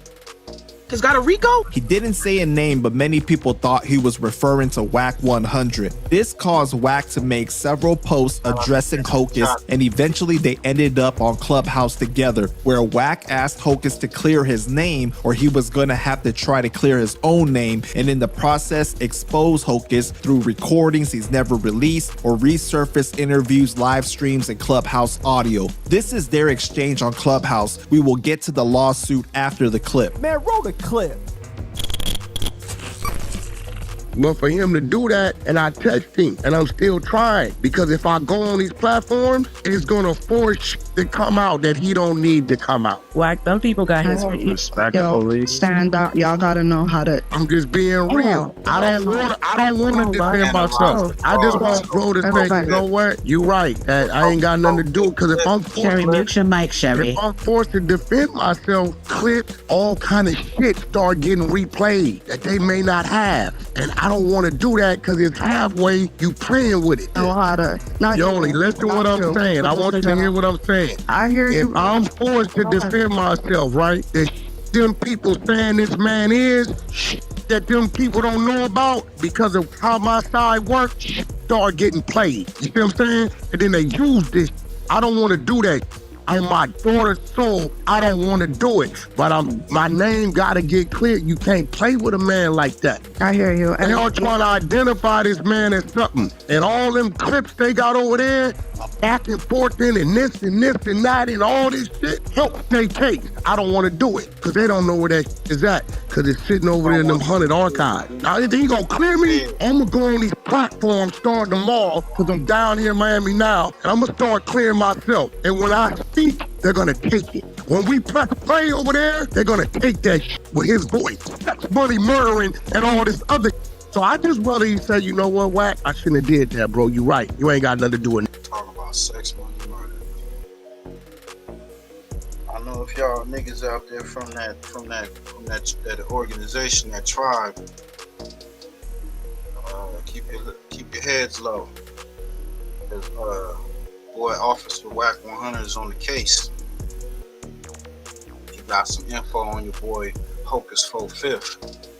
He said he was picked up on an indictment, RICO. Nasty word, bro. But nothing. One way or another, he gonna clear me, I'm gonna clear me. I don't wanna do it. Cause once I kill them I got over there, they gonna play everything, and I guarantee you it end up in the dirt. You know how I know? This is the nickname Lieutenant and Big U that I'm watching it happen to. But I still don't know what the you better off hitting me saying, yo, Wacc, I got a situation, you know, boom, boom, boom. You got anybody this way? Boom, boom, boom. I got a couple motherfuckers over there in law firms owe me a couple favors. What the you want to throw my name in some bullshit for playing with me like that, bro? I'm like, God damn, I gave the brother my word. I wasn't going to be on no bullshit with him no more. Please don't clean it up. Don't force me to do it, bro. All right, I'm begging you. You gonna do what you want to do regardless. So that's where it's at? You gonna do what you want to do regardless, bro. Get it though. I ain't doing shit. I just said you asked me to. I just said you ain't got shit to do with my shit. Get out from Clubhouse. I ain't go on that same platform. You did that shit and clean it up. Clean what up, Nick? Clean. All right, I got you. Yeah. Hey, hold. Hey, bro. Hey, hold. Check this out, bro. Yeah, bro. Do what you gonna do, bro. Okay. Do what you gonna do. Okay. Like, you want, remember you said that. It was coming anyway, bro. Like, you think I I know what to do. I know you over your hand to clean it up. I know you, but the ego of a man, nigga, I know you. I know you was going, bro. It didn't even matter. It mattered if I said anything or not. How many text messages did I send you asking you to fix that? Once you found out I had a case, you was gonna do this. Hey, bro, I didn't say nothing. I still ain't said nothing. You think I'm stupid, bro? I haven't said nothing. So, bro, won't you tell these people Wacc text you for 2 days straight asking you to fix that? Tell them. Be respectful. Like, yo, why you wanna? But you know a nigga is fighting the case. Why you wanna play with a name on the net? Why you wanna play with my name? You ain't fighting no case. Any of them niggas nigga can't throw Wacc 100, but you control everybody else. Yo, get out of here, bro. You know I'm fighting the case. Why you want to play with my name, bro? Like, I never want to play with my name. We're out here in the world. Like, crazy, bro. Like, cause you saying it's cool to play with my name? Nah, but you know, you just set out your mouth. You just say fixed it. You just say, you know what? They going to use what you know that they going to try to use what you. When we get done, it's gonna be. I don't want to do it. Yo, I got a case to fight, y'all. I got a case to fight. That's my main focus. You know, that's your main. They gonna use it. Wacc has said in the past that he's a reliable source for the police, for them boys, them alphabet big boys. Come on, man. Straight up. Focus on pull me into it. I'm not pulling you into nothing, bro. Like, I'm not. If y'all don't hear my voice, I don't even got the energy. I'm drained, bro. Like, real shit. Like, this why I'm telling you as a brother, I don't need to be in your because I know what I bring, bro. I don't need to be in your bro. This is what Ivy League universities you can get into with a 3.6 GPA. That's why I don't need to be a thorn in your ass into your bro. I can throw in focus off, make it worse, make it more up, all kind of way out. I don't need to be in your bro. I don't. But if you saying, yeah, I know what I did and I know what you're saying, but no, I'm not going to address it the same way I put it out there on you, that's kind of crazy, bro. Like, I mean, that's nuts. You thinking it ain't having an effect on me, but me clearing mine up makes yours worse. I don't want to do that. I just rather you just put a little 48 seconds into your IG like you did and we go all way. I'm telling you I don't want to do it. Nick might have been did it. You can't go find nowhere, bro, where I started the campaign, homie. And it's on my phone that I ain't never played. Yeah, all kind of shit on my phone. Dumb niggas calling my jack. Dumb niggas in the name of threatening my woman. All I gotta do is pass it to the team and run it up. I know how to play the game. I don't want to play the game. But you so cocky and stubborn and your ego is in the way that you saying, yeah, I know what you saying, and yeah, I know I shouldn't have, but nah, I ain't gonna clear it up. But yet I got a case to fight. Nick, what do you know? Going a nigga like me running narratives, clearing his name up when I'm begging you. I didn't beg you on your text like a bitch. Tell your people, read it to them, bro. Read them the shit I'm begging you like, yo, bro, we ain't supposed to be here. Can you clean that up? Just leave me alone. Let me fight my case, bro. Leave you alone. You leave me alone. Who bothered who? Me? Did I bother you? I ain't bother. Never say your name, bro. Leave me alone. Let me fight my case, bro. I promise you, bro. Bro, just leave me alone. That I got a flashback from Michael Jackson. That leave me alone. That nigga poke his whole fifth, letting this little ass nigga punk his ass about. He got a serious case, you know what I'm saying? Nigga got picked up by the feds, and this nigga airing his shit out on Clubhouse, which I dubbed the Stick House. Man. But what y'all think? Do y'all think he did the right thing by being humble? Don't say nothing. He shouldn't have got on that motherfucker after the first place. Bro, I'm asking you to clear that. If you don't clear it, I'm gonna fuck that case up. Saying nothing, bro. I promise you. I'm not going back. She's gonna start getting played with sex, money, murder, threatening my woman, all in your, bro. Clear that shit, bro. Don't with me, bro. I don't want to do this. I'm begging you as a man. Clear my name, bro. Whack, like, I tell you what, this what the way you wanted to go? So niggas firing your woman, what that got to do with me, bro? Nigga, no homie. Hey, you know what I'm talking about. And I left it alone. Clear my name, homie. You don't want these problems. I promise you, you don't. You being so cocky and egotistic that you finna dig yourself your own grave, and you yourself just said you was wrong. For the record, those are not my homies that he's talking about. I want to see mother lie. For the record, that's you forgot your dumb ass went live going at her. You think they don't? You think we don't? Hey, I'll go check that out.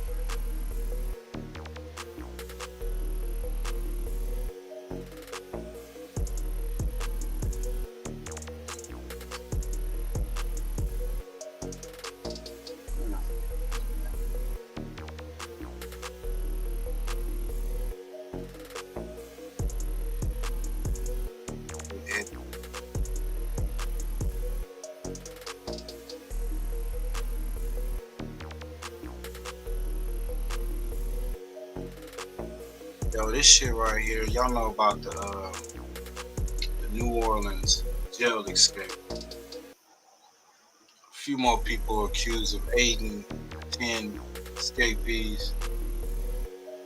They caught 5, it's still 5 on the loose.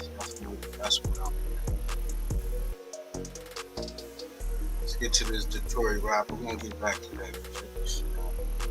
Boy, Skilla baby got hit up after protecting his little cousin from baby father. This is deeper than rap, y'all. Go to the family, like, comment, and subscribe.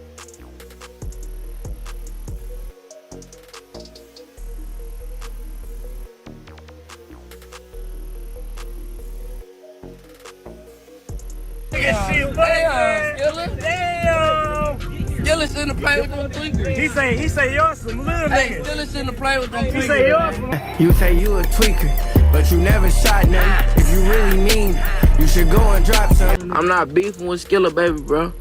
I didn't rob Skilla baby, bro. Hold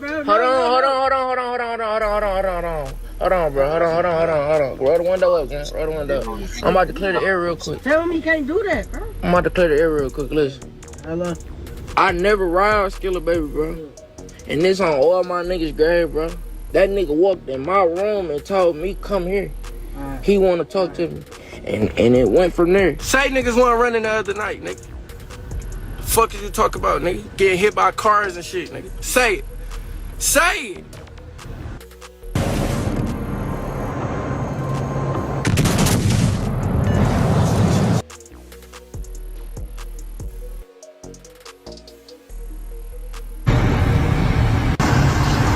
Fam, I had just finished this video that's based out of Detroit. I was editing it, getting ready to release it to you guys. But then I got an alert before it really hit the fan that the well-known rapper Skilla baby from Detroit was allegedly shot up broad daylight. So I instantly stopped that video that I was editing. I put it to the back end. I knew you guys would want to hear the information about this situation, especially knowing I'm already doing a story in Detroit. I figured I'd release the video that I just did an hour after or even in the morning. Now before we get into details, I want to clarify that Skilla baby has survived this incident, thank God for that. In this video, we briefly go over the little information that's been released from the police. We also discuss the limited details available, but more importantly, we're going to talk about the public beef that's been brewing between Skilla baby and another local rapper, which many believe might be connected to this situation. Now we're not here to put 2 and 2 together, but we do know 2 + 2 = 4. And in cases like this, sometimes the facts just add up. We're here to put the pieces to the puzzle together. So my plan here is simple. We take a quick look at the history of this rapper and the ongoing beef that's been bubbling under the surface. We'll also explore the events leading up to this shoot, including tension that might have been building on 8 Mile and beyond. But most importantly, we pay our respects and hope for a speedy recovery. But before we go over this one in chronological order, I want you guys to remember, I don't give you no angle, I just give you the story. So with that being said, make sure you like, comment, and subscribe. We'll jump right to it. Born October 2nd, 1998, Trayvon Gardner, also known by his rap stage name as Skilla baby. According to Skilla baby, his first significant motivation came from memorizing Langston Hughes' poem, Mother to Son, in the 5th grade. He said his musical taste was greatly influenced by his father, who exposed him to a wide range of music from Luther Vandross to Lil Wayne. Skilla baby got in a lot of trouble in high school. He attended several high schools before settling at Oak Park High School. Initially, he was passionate about basketball. He earned the nickname Skills, but his life changed dramatically when his father died when he was just 15 years old. After deciding against college due to a lack of basketball offers and his desire to make money, Skilla shifted his focus towards music. He worked various jobs, including McDonald's and Walmart, to fund his studio time and music production. His dedication to rap caught the attention of the veteran Detroit rapper at the time, Sada Baby, which helped him gain significant exposure. Skilla baby rap career began to earn its growth with the release of his mixtape, Push That Shit Out of Skilla, in 2019. His breakout moment came in 2020, track Wacc. I'm probably the realest young nigga ever. Light skin, clever, name trace you like Trevor. Shout out to For Show magazine, but he followed with projects like Carmelo Bryant and Sada Baby in 2022. He released his major label debut, We Eat the Most, which featured his hits, Icky Vicky Vibes and Tay B Style. But in the past 3 years, it seemed, from the outside looking in, Skilla baby been having public disputes and altercations with another local rapper who go by the name of GMO Stacks. But before we go over the details of their alleged beef, let's talk about how it allegedly started, what most people don't know. It's a guy named CP, well known in Detroit. Detroit got a lot of respect, and CP was GMO Stack's big homie. Now CP, he ended up having a baby with Skilla baby cousin, allegedly by the name of Ariana. One day CP had put his hands on his baby mother, who then called Skilla baby. And when Skilla baby had arrived, he put his hands on CP. Dick and pussy games. Niggas get shot over dick and pussy games. Fuck, man. All over a hoe. All over a damn. What's up with y'all niggas, bro? Some more niggas in the grave over a brawl. It's crazy. They say now it's diabolical. And from that day forward, GMO Stacks had allegedly inherited beef. So when you see beef, allegedly, with GMO Stacks and Skilla Baby, with the alleged chain situation or altercations at the stadium, and Skilla Baby responded saying this. Like in, yo, Brother Push stepped in the room. He got the Indian warrior picture looking real warrior like. I like that. Yeah, we got the rapper Skilla Baby got shot up. They said he took 2 shots in the head. He survived, thank God. He was trying to protect his little cousin from the baby father. Because they was asking the question, what is he doing on 8 Mile? You know? And it's crazy on 8 Mile. Damn. How you take 2 to the head? Must have grazed him. This motherfucker. He survived that shit, crashed and everything. Check this shit out. From memorizing Langston Hughes' poem, Mother to Son in the 5th grade. He said his musical taste was greatly influenced by his father, who exposed him to a wide range of music from Luther Vandross to Lil Wayne. Skilla Baby got in a lot of trouble in high school. He attended several high schools before settling at Oak Park High School. Initially, he was passionate about basketball. He earned the nickname Skills, but his life changed dramatically when his father died when he was just 15 years old.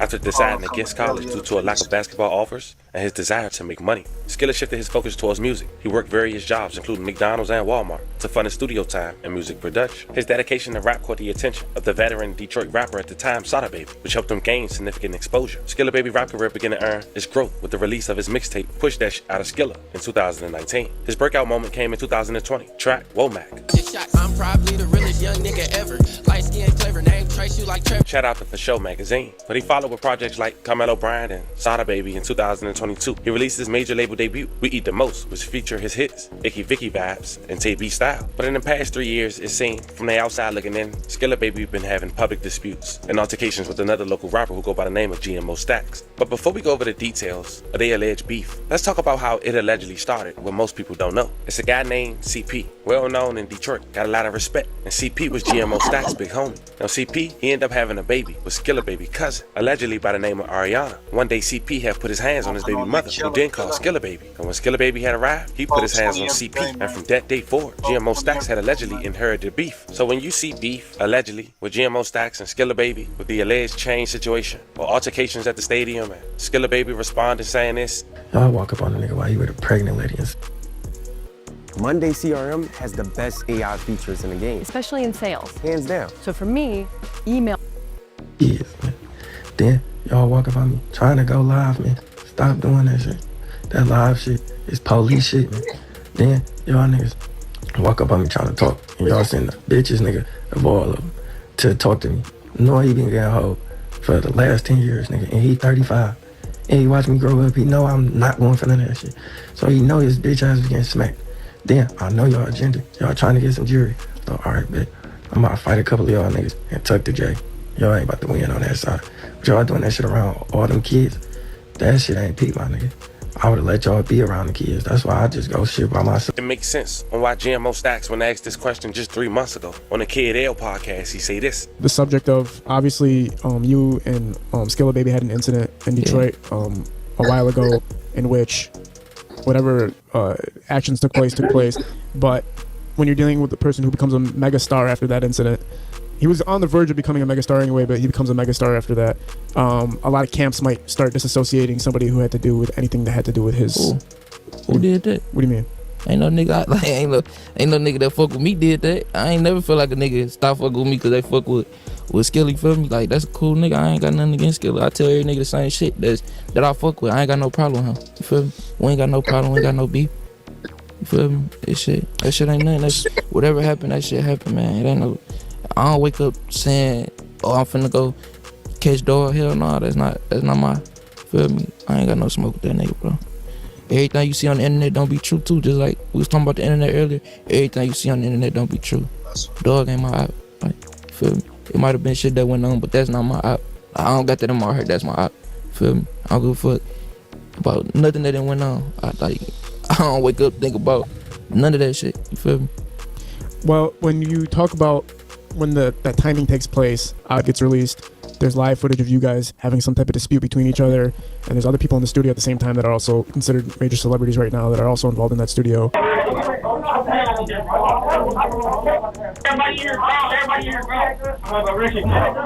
And after a video gets posted where they claim Gmo Stacks and Skilla Baby have an altercation, Skilla Baby goes to the hospital, and then there's footage of him saying he's good, he's all right, everything's okay with him, he's fine now.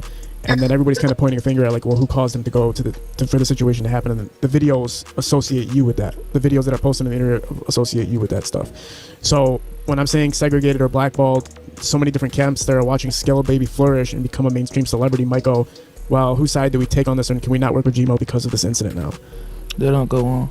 That doesn't happen. Like everything, like shit that you think, certain shit that you like that be on the nigga head or might think that's going on is not going on. Okay. That type of shit ain't going on. You feel me? On my end. Feel me? On my side, that type of shit ain't going on for me. I don't feel like a nigga blackballing me or nothing. Yeah. Like, feel me? I was holding myself back. It's me versus me. I'm not in competition with nobody. You feel me? When that media gets released, how do you respond to people accusing you or being a part of whatever situation that's trying to be portrayed through YouTube and everything like that, and through captions and everything like that? Like what? Like when people are saying that you and Skilla Baby have an altercation, how did you and your team kind of handle moving forward with that to maintain? Shit, we kept dropping. We dropped music, kept going, turned this shit up some more. For sure. And people.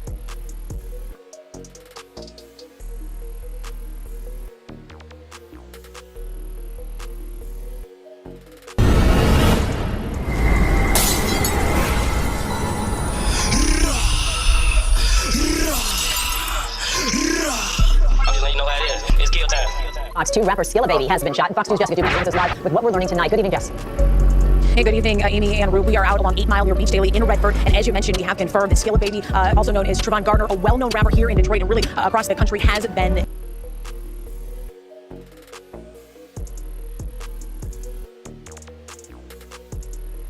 shot. Now behind me you can see that there is some activity going on. The scene mostly cleared at this point. When we were out here earlier, we came up on the scene here on 8 Mile and there was a black SUV that was smashed into the side of a building and along 8 Mile. It was pretty unbelievable. Dozens of evidence markers marking shell casings. Now we understand this is described as sort of a drive-by, possibly targeted shooting.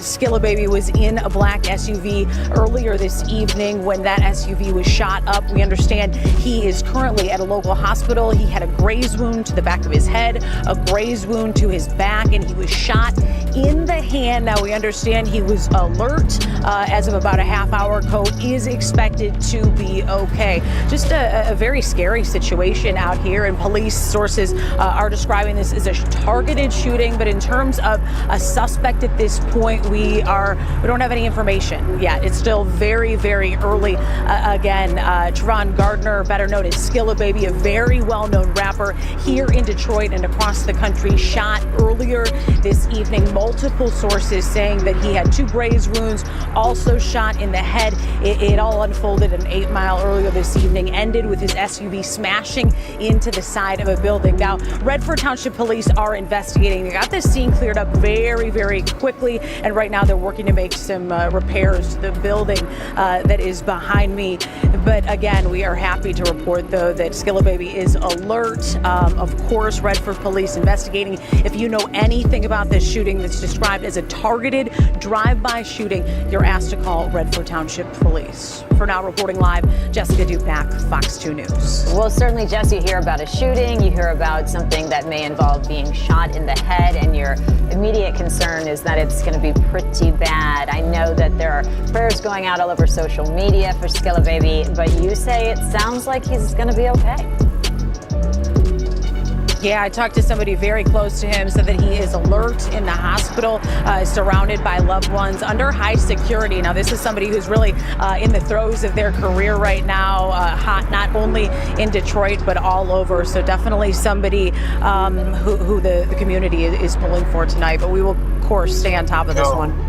Absolutely. Certainly, he's been here in studio with us here at Fox 2 a number of times. Get well, Skilla, baby. A Detroit rapper was targeted in a drive-by shooting on 8 Mile, leaving him shot and sent to the hospital, sources tell Fox 2. According to multiple sources, rapper Trevon Gardner, also goes by the name of Skilla Baby, was shot in the area of 8 Mile and Beach Deli. Preliminary information suggests he was allegedly targeted in a black SUV that was shot multiple times, eventually crashing into a building off the road. Sources say the rapper was grazed twice in the head and shot in the back and his hand, and was taken to a local hospital where he's alert and expected to be okay. Fox 2 was on the scene and saw evidence markers and bullet casings littering 8 Mile. Redford police is investigating. There is no suspect information as of Thursday night, so he's sending prayers up in hopes of a speedy recovery. He's surrounded by family with heavy security at the hospital, and he expected to pull through, but I think it's time to get out the deep, man, and get all them whips bulletproof, doggy shit. It's going down. Shit getting spoken. I done seen rappers move around the globe freely, then come back to their hometown and get touched. It's just something about niggas being hypnotized with hate in your own city and state. And it get niggas every time because they fail to realize that the ones in your city the ones that hate you the most. You don't understand how much it hurt these niggas' soul to see you pop out at a function and a bitch they would see you and get googly eyed. It's a full-time job being a rapper. You gotta watch out for the back door, the ops, and the police. They saying Skrilla Baby a thorough nigga that put God first and don't drink and smoke, and that's kind of rare in the culture today. Let's talk about what you said before, that you don't do any drugs and you don't drink. Like not even smoking weed. No, I don't need no performance enhancer or anything to make me feel well. I'm not trying to mask anything. I like to deal in reality with everything I go through. Like whether it's pain, happiness, sad, I just want to deal with all my emotions. With Skilla, it's like what you see is what you get. He just a genuine good nigga. He crack jokes. You feel what I'm saying? And he just it ain't no facade to this shit. It's just like this is just me. And either you fuck with me or you not. Where did you get that ability at to just be like that? I think you go through so much stuff, like y'all you street guys, so y'all know. Like you go through so much stuff and you trying to find yourself just growing up. I went through so much stuff, I just had to tell myself, like, don't stress over nothing you can't control. I can't control if nobody like me.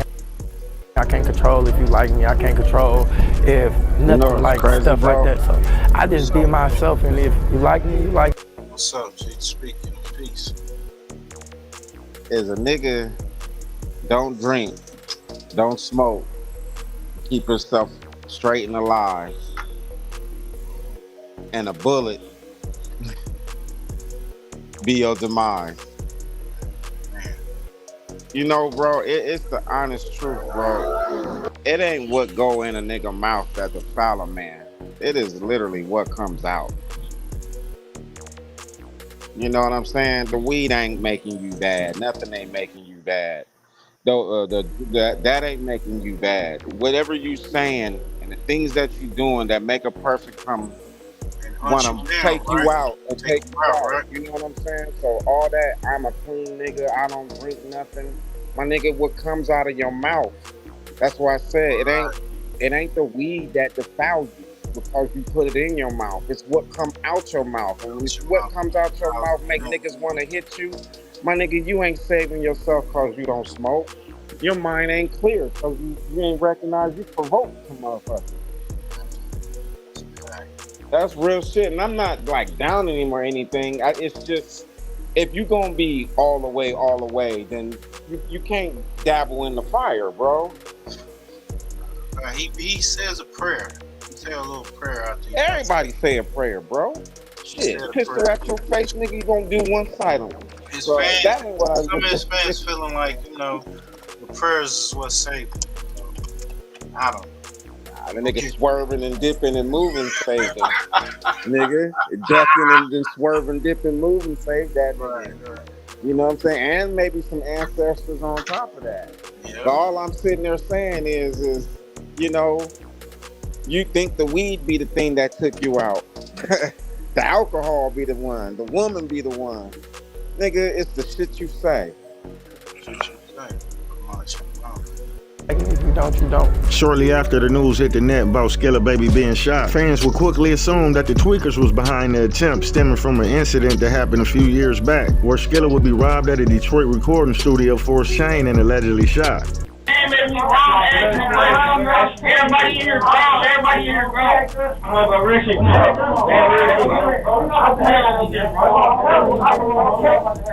I'm telling y'all what it is, bro. Ain't nobody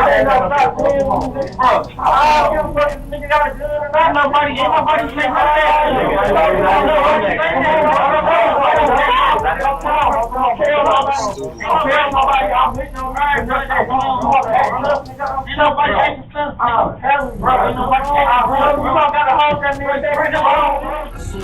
Therapy has always been such a scary idea to me because I simply did not know where to get started. I didn't know. CMO, worry about it, don't worry about it. Any nigga ain't none of that. Nigga, yeah, shout out my SB niggas too. Wait, someone fuck me. Hey, put the light on that bitch. Let me see how hard it is. Let me see how hard this shit. All eyes be in they cast. Oh, shit. That nigga shit, what? Damn. When asked about this chain snatching incident in the interview, he would keep it in the streets and really not get into if he really got shot or not. You got shot that night too? Yeah, but shit, that's shit some police shit. I ain't talking about all that other shit like that. I ain't talking about that. Yeah, that shot shit. You know, we don't gotta touch on it. I'm just saying, you know, I'm asking you everything I'm seeing online. I got shot before for sure. I got shot before. I don't know who shot me. A nigga get tortured. A nigga get tortured. Let all his mans get tortured and run out of town, man. Crazy. Y'all niggas is crazy, nigga. We head first in this shit, nigga, on my mama. Nah, say something. Little ass boy. Shit, me mad, swear to God. Nigga say some shit like that. Get all his mans tortured and run out of town, nigga. What you talk about? Nah. No friends in the best. What you talk about? Y'all boys gonna get digital. Y'all niggas going digital.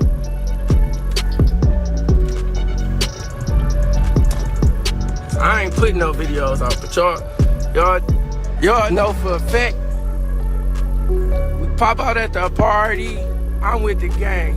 3 months ago, Skilla Baby would drop a diss aimed at GMO Stacks and the Tweakers, the guys that allegedly took him, called Freaky Pit, where he would make some crippling allegations about GMO Stacks. That nigga's song blow up so I can book him. How the fuck y'all niggas out here going to jail for taking pussy? You say you a tweaker, but you never shot nothing. GMO Stacks is a rapper from Detroit, and it was said that he was one of the guys that took Skilla Baby. Down to the nitty gritty, like told you, bro. It's the shit you say, bro.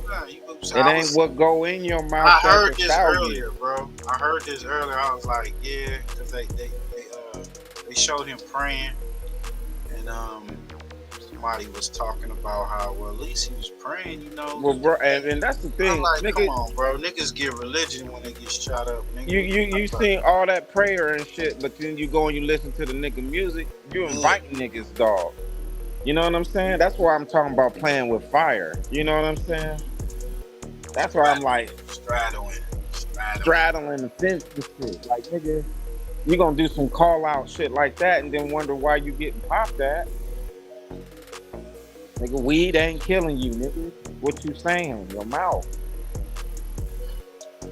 Not your mouth, bro. Make party music. So they've been going.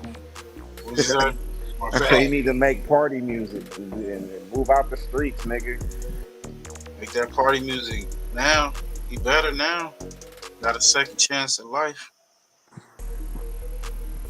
Back and forth constantly. It said that he got ties with Pooh Shiesty. Say some shit, talk your shit. Yeah, the biggest, man. You know what the fuck going on, man. I'm on the way. You know I'm locked up. I ain't That's cool shiesty on the phone. Cool shiesty. Hey, you know what the fuck going on? Freedom member, man. Freedom member. Freedom member. Free us, free the slave, man. We on the way. GMO, CMO, man. This shit for life. Shit for life. Stay tweet. One of the GMO guys would take to the ground and hint that Skilla Baby was in their hood, and that was a big mistake. Oh my God. Now my was over here crying. Let me find out my just crying about this, man. Hey, we out here on the west. They in Detroit. The dude put the sign, he said, stay out my hood. So that's some hood shit, right? Why was he in their hood though? It was at his family. See, that's why I said, bro, you can't intertwine religion, you know, all into your hood and some shit, nigga. That you on daily prayers, nigga. I guess some maybe a relative was having a birthday party or whatnot.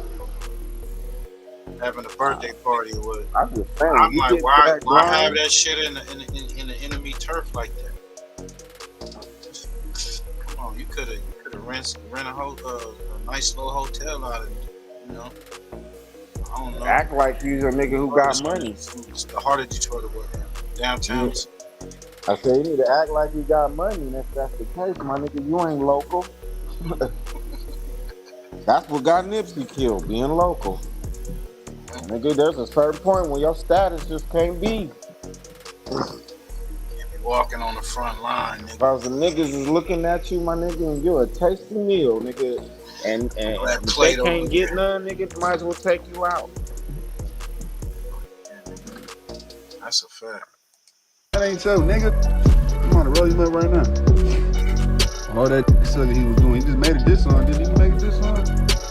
Did he just make a diss song? What the fuck is wrong with that little nigga, man? Coming to my fucking hood, nigga. It's my shit. Stay out my shit, nigga. Go to 7 Mile, 6 Mile. Don't come on the 8 with this shit. No niggas been dying back to back on this bitch. Stop playing. Look, I can stay around this bitch. Jermaine struggled for years with dental issues before finally finding Nubia. Listen to what he wanted most after his smile makeover.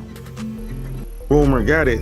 Skilla Baby was leaving a prom send-off for Bryce Underwood, a local football talent that's possibly committing to the University of Michigan, and was allegedly followed, according to a blog page out of Detroit that goes by the name of Detroit Hits. Although we don't know how true them allegations are, we know one thing for sure and two for certain: Skilla Baby blessed to make it out that situation and live to see another day. Not too long ago, Skilla got on IG Live to say a prayer, and the fans believe his strong faith in the Lord possibly sheltered him from being taken in this brazen attack upon his life. Yeah, I would be using my platform to pray, and since you put that on my heart, I will not be disobedient. I will obey you. I know I serve an on-time God, and I may not have everything I want, but I have everything I need. I have family.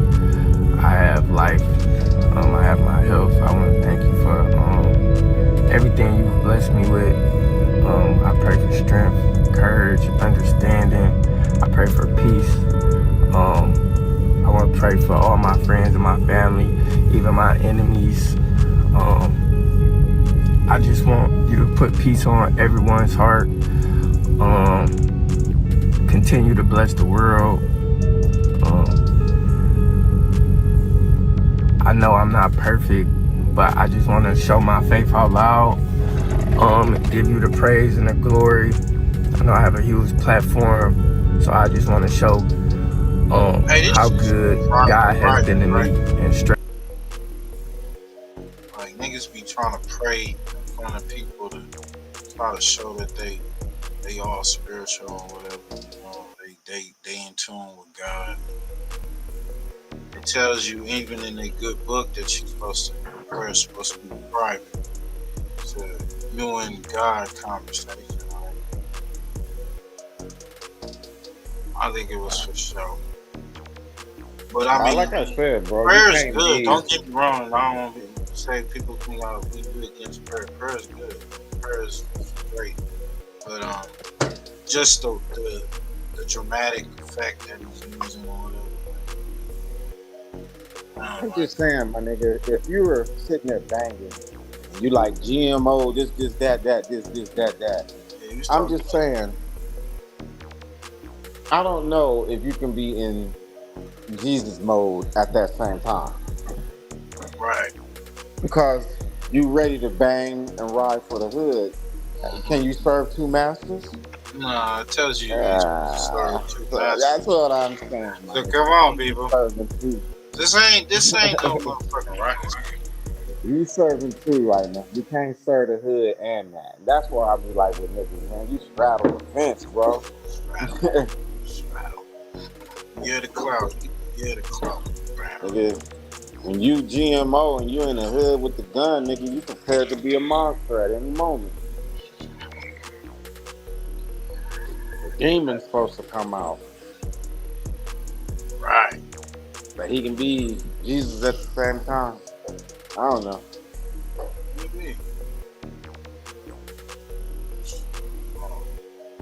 Maybe you think you're an archangel or something. Could be. No.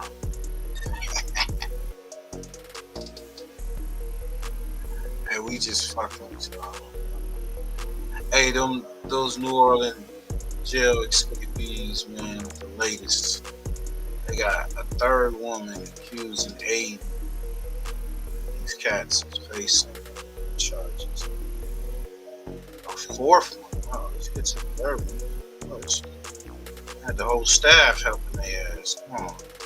Parish inmate after his escape. That is as we near a full week since that jailbreak. And with no other escapees found today, we're combing through video evidence to track their movements. Good evening and thanks for joining us. I'm Devin Bartolotta. And I'm Sharice Gibson. 5 of those 10 inmates are still on the loose tonight as we learn more about a Slidell woman now in custody. She becomes the 4th to face charges. That includes a maintenance worker at the jail and 2 other women also accused of helping after they made it past OJC's walls. Lily Cummings joins us in studio now with more on these breaking developments. Lily, what can you tell us?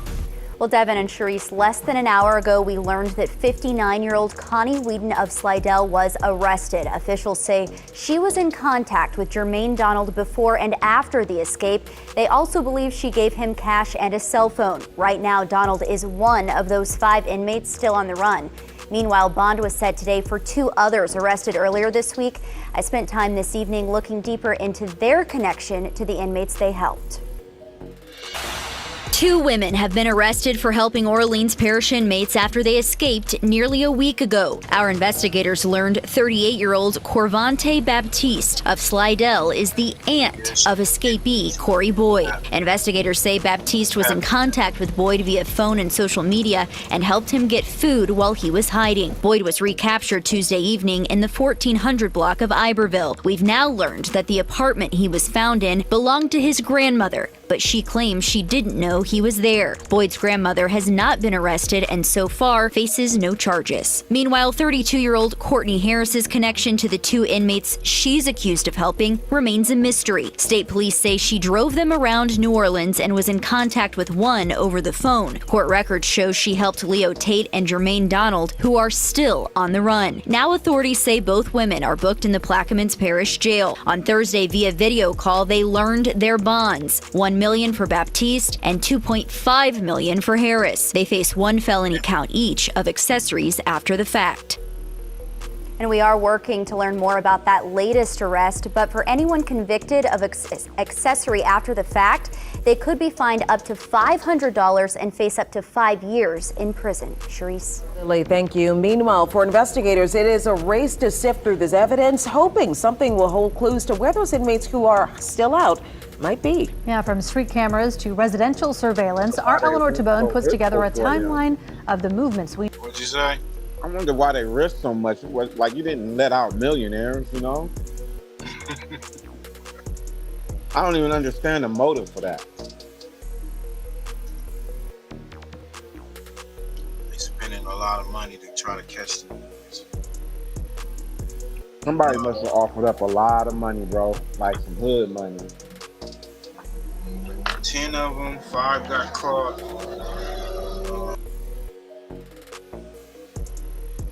5 got caught. And it's been a whole week, bro. So, I wouldn't be up in New Orleans, I know that. Mardi Gras or whatever. That shit. We know so far. Authorities say at 12:22 in the morning, inmates were seen jarring one of the jail sliding doors open. At 12:43 a.m., the inmates entered that cell. 10 inmates escaped through a hole in the wall behind a toilet. Pictures show what the cell looked like prior to the escape and what it looked like after. At 1 a.m, they were caught on camera exiting the Orleans Parish Justice Centre using an adjacent loading dock door. They then went down a road behind the OPSO building. At 1:19 a.m, they were seen scaling the fence along I-10. After breaking out of jail, scaling barbed wire fencing, jumping a concrete barrier and crossing multiple lanes of interstate traffic, the inmates then made it to this side. Authorities say they then shed their clothes and made their way through the city. Just after 2 a.m, these 3 inmates were seen walking down the 800 block of Barone Street in the CBD. Yeah, cut right there. You hear them say, "Cut right there," and they turn down an alleyway heading away from Barone. Another angle shows the team walking away from the camera down the alley. The alley they're walking down ends at Plaza Tower. Just before 10 a.m, 9 hours after the escape, 2 inmates were seen on Project Nola's facial recognition cameras in the French Quarter. One of them, Kendall Miles. Around 11:30 a.m, surveillance shows Miles being apprehended after he was found hiding under a car at the Hotel Monteleone parking garage. 5 inmates are still on the run. If you see them, authorities say don't approach them. Instead, call 911 or call Crime Stoppers. Eleanor Tabone, WWL, Louisiana.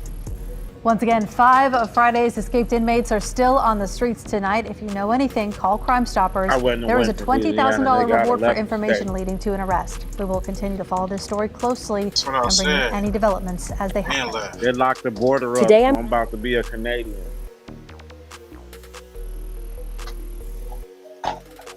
I straight went to Canada, nigga, or Alaska. Niggas is stupid. They ain't that smart. They probably, where they going? They gonna probably hide in Texas on their way to Mexico. That one nigga that got Derek, shit, you never know. He probably on his way to the victims' homes. They done alerted the victims and everything. Niggas probably done got out of New Orleans, knowing that he's out there. On the run exactly 1 week. WWL Louisiana News at 6 begins with breaking news. Right now, 5 men are still on the run exactly 1 week after a historic escape at the Orleans Parish Jail. And tonight, more people are accused of helping. That includes another inmate, Trevin Williams, who also was jailed at the time of the escape, and Casey Smith, whose bond was set this afternoon. Alyssa Curtis was there. There's been some inconsistencies with how many men Casey Smith may have helped, but today in court, the Attorney General's office says she helped drive around 3 inmates nearly a week after they broke out of jail. But her lawyer says she was simply in the car with her cousin and didn't know who the men were. According to the Attorney General's office, Smith had, quote, disregard for the law and put, quote, numerous citizens at risk by aiding and abetting the escape of some of the most dangerous men. They say she confessed to driving them around the city and actively participated. But Smith's lawyer says the main bad actor was Smith's cousin, Courtney Harris. Harris was arrested Wednesday. Smith's lawyer says Smith was in the car when her cousin got a call and picked up 3 men. She says Smith did not know who they were and didn't need to ask them to identify themselves.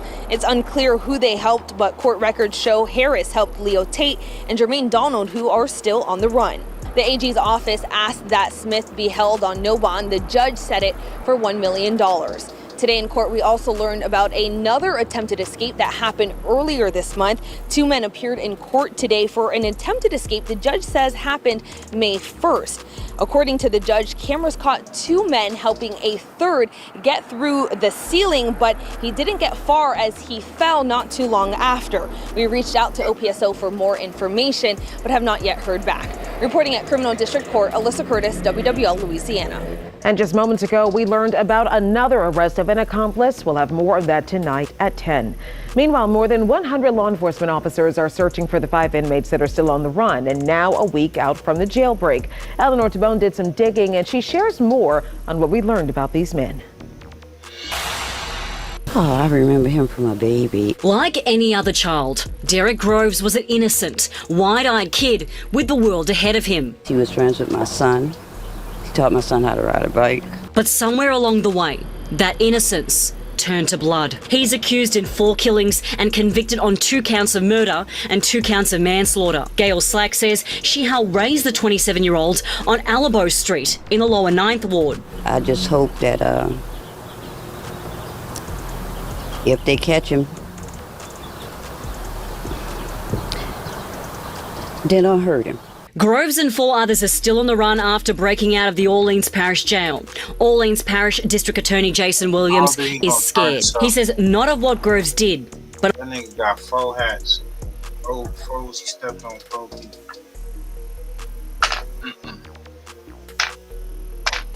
No, he ain't never getting out when he get picked up, so I don't know.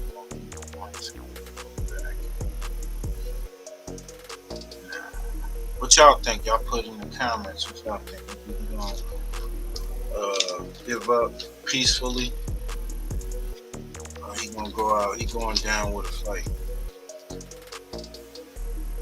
but of what he might do next. 2 of the lawyers who I tried that case with, who successfully went forward, able to get a conviction on that case. These lawyers got out of town this weekend with their families. Out of fear of retribution. Antoine Massey doesn't belong on an ankle monitor.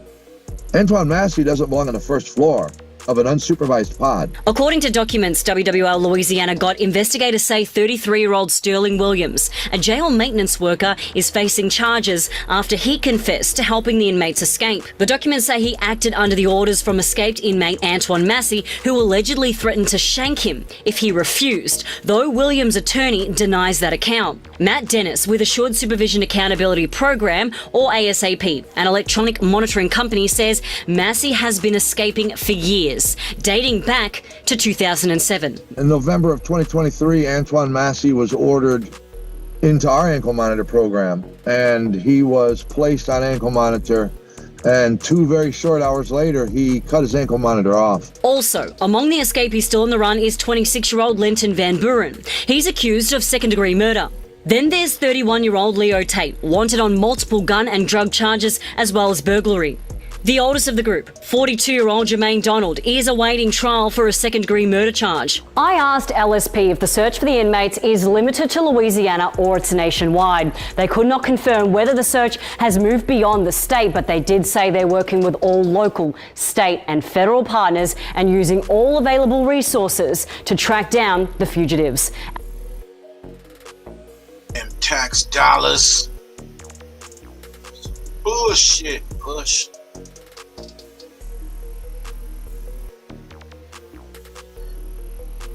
Man, we got Kid Cudi testify about home breaking and horse being set on fire.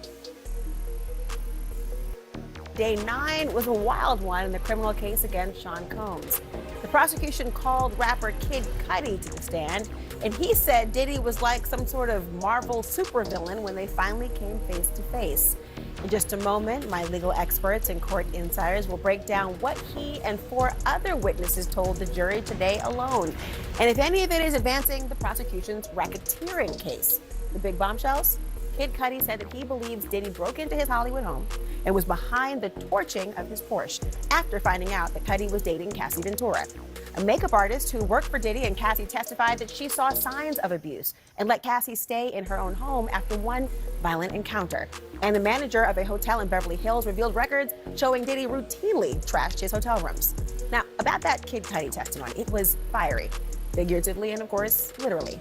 He told the court that he started dating Cassie around 2011, and in December of that year, Cassie told him Diddy had found out about us.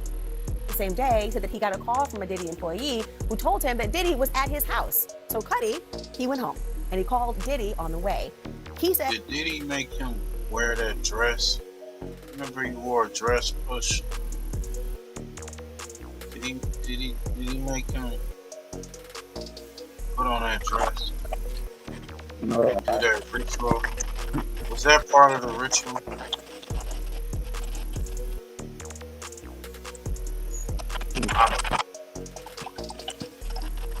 And it went something like this. Sounding like you underwater.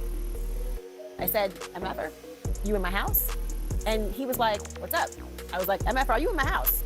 And he said, I just want to talk to you. I was like, I'm on my way over right now. He was like, I'm here. Now, when Cuddy got home, no one actually was there.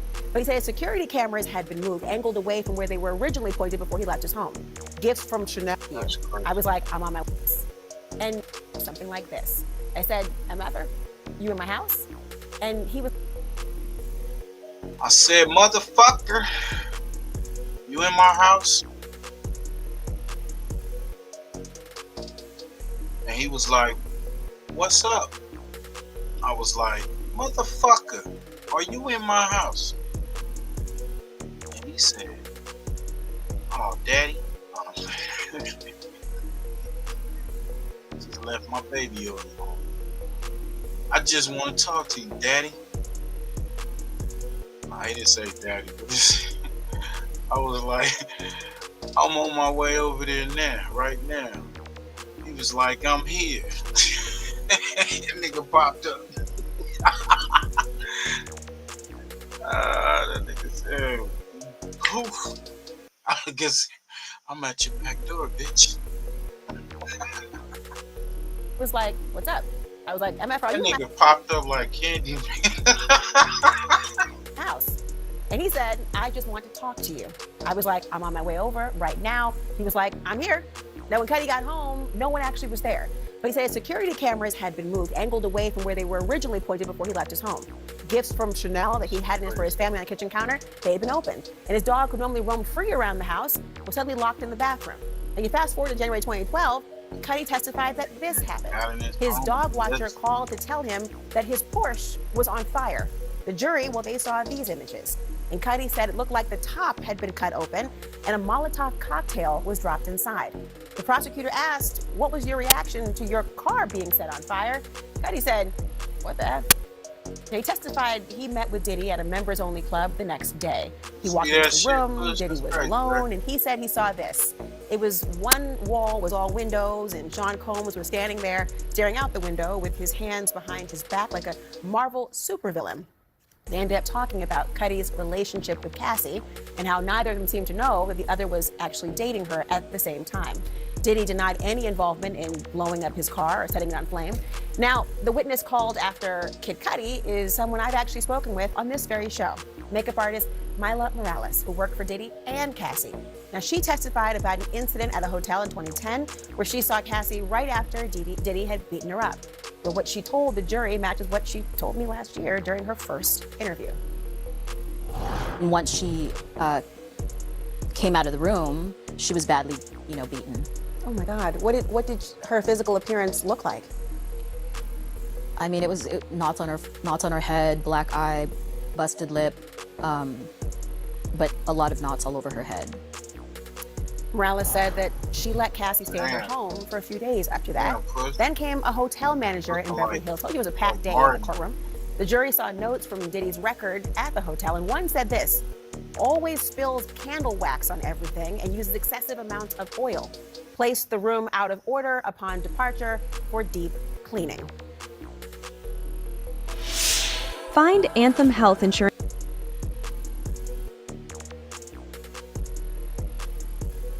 Things down and down and down again because there was really so much. And we knew about kind of the Molotov cocktail incident, especially because it was laid out in Cassie's federal lawsuit, right? But just hearing Kid Cudi explain it from his own words were just a whole nother level, I could say. People were laughing, right? People were laughing when he was testifying because he made that one comment that he sees Sean Combs, he had a meeting with him, and said he looked like a Marvel supervillain. Were people laughing?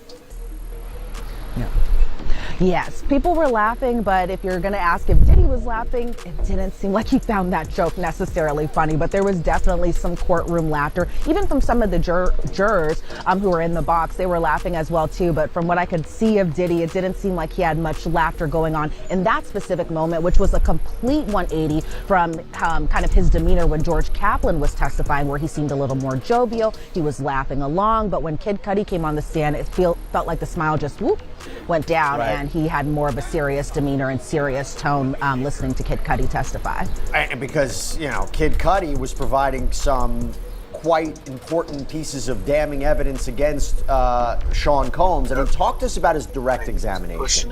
What were some of the highlights that you took away from his direct examination? Because the prosecution, in my opinion, I was talking about it before, they're calling him not only to corroborate, I think, the account of Cassie, but to establish some of the elements of racketeering, right? The underlying crimes of maybe kidnapping, arson. Talk to us about some of the big moments from his direct examination, and then we'll talk about what the cross-examination was like. Right, because the jury has been hearing about Scott Mescudi a lot, and they've been referring to Kid Cudi as Scott Mescudi during this. So seeing Kid Cudi in the flesh, I'm sure a lot of people wanted to know, what did he have to say about December 2011 specifically? Now, around that time frame, police actually responded to Kid Cudi's then home. He's no longer in that home anymore now, but they responded to a call about a break-in at his home. So he said that day actually started with a call from Cassie herself about 5:30, 6:30 in the morning. And Cassie relays to Kid Cudi that Diddy had found out that the two were dating, and she sounded kind of stressed during this phone call. So what Kid Cudi did was he picked her up, he took her to a hotel called Sunset Marquis, so that way it was a little safe for her to kind of hang out there and be at that hotel. But Kid Cudi at the time said he didn't think that Cassie was even dealing with Diddy at this point. Diddy had asked actually for Kid Cudi's address around this time, and one of the big moments was that Cassie was the one who actually gave Diddy Kid Cudi's address. And so Kid Cudi said he didn't know what Diddy was going to do. Then when he was at the hotel, he actually got a call, or he had spoken to Capricorn Clark, somebody that was Cassie's friend, but also somebody that had worked for Diddy. And so when Kid Cudi was speaking to Capricorn Clark, Capricorn sounded scared on this phone call, pretty much on the verge of tears, because it was Diddy, one of his affiliates, an unnamed person, and Capricorn Clark were at Kid Cudi's home. Kid Cudi was kind of describing that essentially Capricorn Clark was essentially taken by physical force to go with them to Kid Cudi's home while Kid Cudi wasn't even there. So Kid Cudi could verify that Sean Combs, aka Diddy, aka Puff Daddy, whatever we're calling him, was inside his home when he wasn't there. Kid Cudi said that he actually went home after speaking with Capricorn Clark and just kind of rushed over there. Then we see an exhibit photo of the entrance of Kid Cudi's old home. It's the home of the break-in, and you see the front gate door. And he described his neighborhood at the time being as far as being very quiet, family oriented, and they had to kind of mention that he was driving a Porsche around that time. So Kid Cudi actually called Diddy while he was driving home, and there was some profanity here, so bear with me everyone. He said, "Mother effer, are you in my house?" And Diddy said, "I just want to talk to you. I'm here waiting for you." And surprisingly, Kid Cudi explained that Diddy sounded relatively calm while he was on the phone speaking to him. So Kid Cudi thought his security cameras were working, and turns out he said someone kind of had moved them and angled them a little bit down, so that way I guess whatever was going on wasn't captured on that video. And they had moved them the opposite angle, and said Kid Cudi verified he wasn't the one who moved those security cameras. But when he got home, Jesse, he said gifts were open on the kitchen counter, stuff was pretty expensive, it was from Chanel, and that his dog surprisingly was locked in the bathroom. Now his dog normally roams around free like a lot of our pets normally do. I mean, my cats right now are probably wandering around. I would never lock them inside the bathroom while I'm out of home or anything like that. So I can understand why that really stood out to him as far as his dog being inside the bathroom with the door closed. But he had that dog for about a 2-year period, and noticed that after this break-in had happened that his dog became jittery and was always on edge at the time. So Kid Cudi got back into his car, he says, and called Diddy because he wanted to fight Diddy. He wanted to square up essentially and just find him and fight him because he believed that Diddy broke into his home. And so He said after this phone call, he thought about the reality of the situation and what more could possibly escalate from that situation. So what he ended up doing is he just called the police. And when he had returned home, because remember, he was driving around looking for Diddy, essentially wanting to fight him, he says. And when he returned home, the police were there at his home. He filed a report, and then he was speaking with Cassie about the situation. And Cassie seemed pretty depressed about the situation, according to Kid Cudi while he was on the stand. And then he had said, because this is in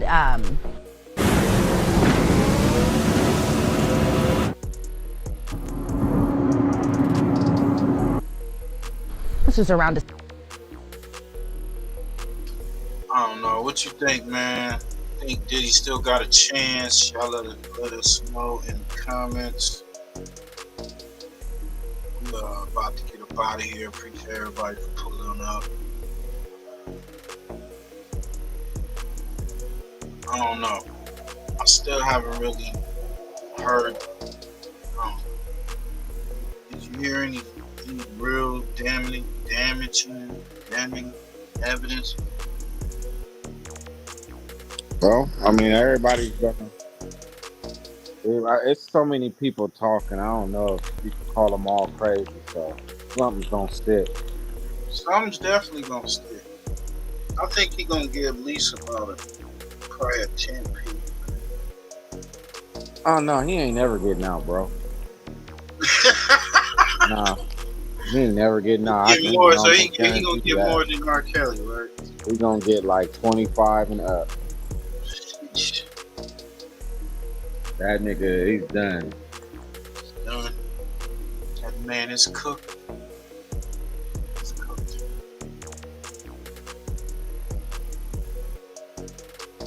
That's the Marvel villain he was talking about.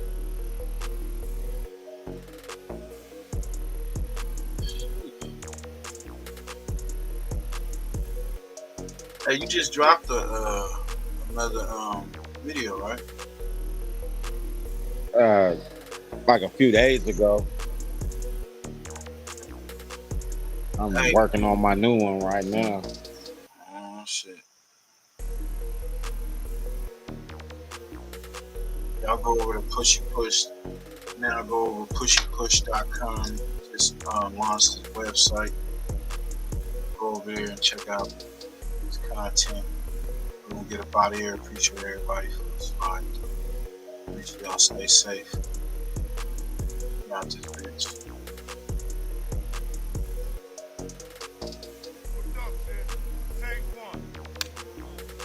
Another Mike D exclusive. Hey. This little motherfucking Larry nigga.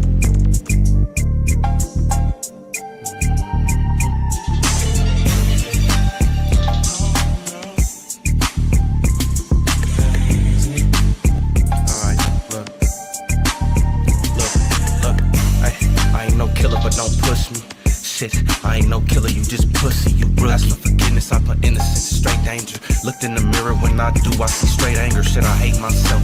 Feel like a straight hater, hate these scores I was dealt. But I'm gonna be greater. Seems like I bounce back every time, but I keep falling, keep crawling. In the meantime, niggas keep talking, can't control it. Do I got it on me? You better know it. Epic moments. I'm finna make it, bro. I'm hella focused. Gotta stop playing with this gift that God's given me. I can change the world, God, thanks for these abilities. Look how I move, see God bless me with agility. It's about patience, then it's about consistency. Niggas hating, I bet you feel the hostility. I know somebody in this motherfucker feeling me. Keep it real. Hey. Hey, keep it real, I'm gon' keep it real with you. They can't see brothers do good, so keep it still with you.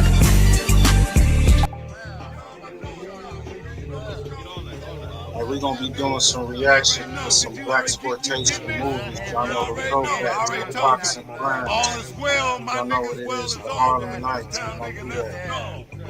Real up. That's gonna be on the Facebook channel. But I am not breaking, stay dangerous. Wanna be loved, nigga, not famous. I hate it, tryna stop smoking, but it's my favorite. Niggas unloyal when these women, they be money hungry. Stab you in your back over drugs, you a fucking junkie. It's funny, I wouldn't switch for no amount of money. They love me, cause I'm the realest from Monday to Sunday. Niggas think cause they smoke with you, man, you owe them.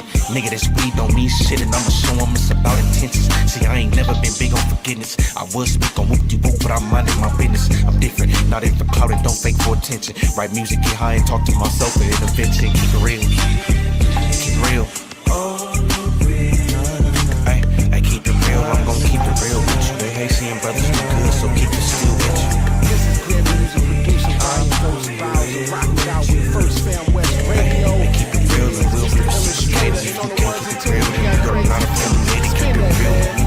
Appreciate what you have, can't be mad. Don't worry about the shit you never had. I'm gon' make it for all the times my back's been stabbed. For all the times they made fun of me, these niggas laughed. I was hurt, ironic, I needed that, now I'm glad. Cause without it, I probably wouldn't be here in this bag. God is so good, praise to the Almighty. Alrighty, they shot him on Thursday, he died Friday. See, little love it, only nigga I got and I forgot, no more loving. I think that said a lot, it got me hot. Get into it with love, more than the ops, I gotta stop.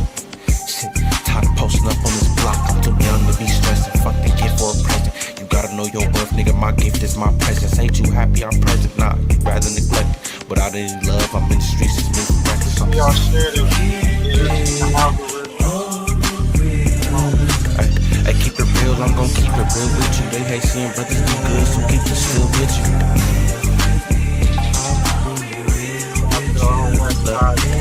Hey, keep it real, it will be reciprocated. If you can keep it real, then we are not affiliated. Keep it real with me.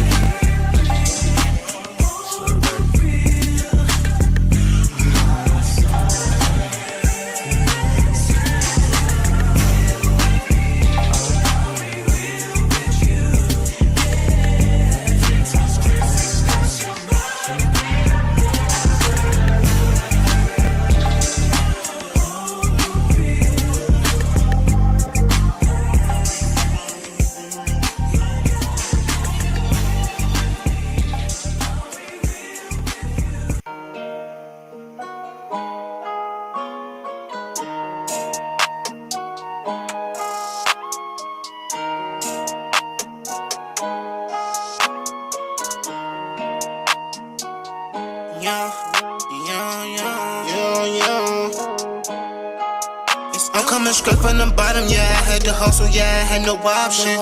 Full loaded 40 on me. No certain moves, if you move, I'ma pop it. Bitch, I'm a low. Source was cracking the nigga, it ain't no was poppin'. I had to trap, they didn't wanna give me no jobs. I had no option. Yeah, bitch, I'm from the grove. Door of your foes, yeah. I'm in this bitch with my bros. Bitches a go. I get them and get them all by the low. Yeah, by the low. Yeah, solid bitch, I never fold. I never fold, bitch. I'm hot as a torch. Try to touch me, you get scorched. Car faster than a Porsche. All I know, no watch me score. Master Yoda got the force. There's all thing if there's no force. They don't wanna see me young. That's why I did this on my own. Own nigga shit. No handouts or no loans, so don't call my phone. I get my whole city hope. They telling me that I'm the GOAT. You can go and take a vote. Really come from cooking coke. Play with guns and out my nose. Bitch, you know I'm really young. Always gang until I go. Roll cold until I go. Bitch, you know just how it go. Yeah, you know I'm reppin' foes. Yeah, I'm coming straight from the bottom. Yeah, I had to hustle. Yeah, I had no option. Full loaded 40 on me. No certain moves, if you move, I'ma pop it. Bitch, I'm a low. Source was cracking the nigga, it ain't no was poppin'. I had to trap, they didn't wanna give me no jobs. I had no option. Yeah, bitch, I'm from the grove. Door of your foes, yeah. I'm in this bitch with my bros. Bitches a go. I get them and get them all by the low. Yeah, by the low. Yeah, solid bitch, I never fold. I never fold. I'm coming straight from the bottom, yeah. I had to hustle, yeah. I had no option. Full loaded 40 on me. No certain moves, if you move, I'ma pop it. Bitch, I'm a low. So that's what's crack. FirstFamRadio.com. FirstFamRadio.com. Nigga got a grip, nigga get a grip, nigga with the gang and rolling with the Alpine banging. Homie, what you got a FirstFamRadio.com.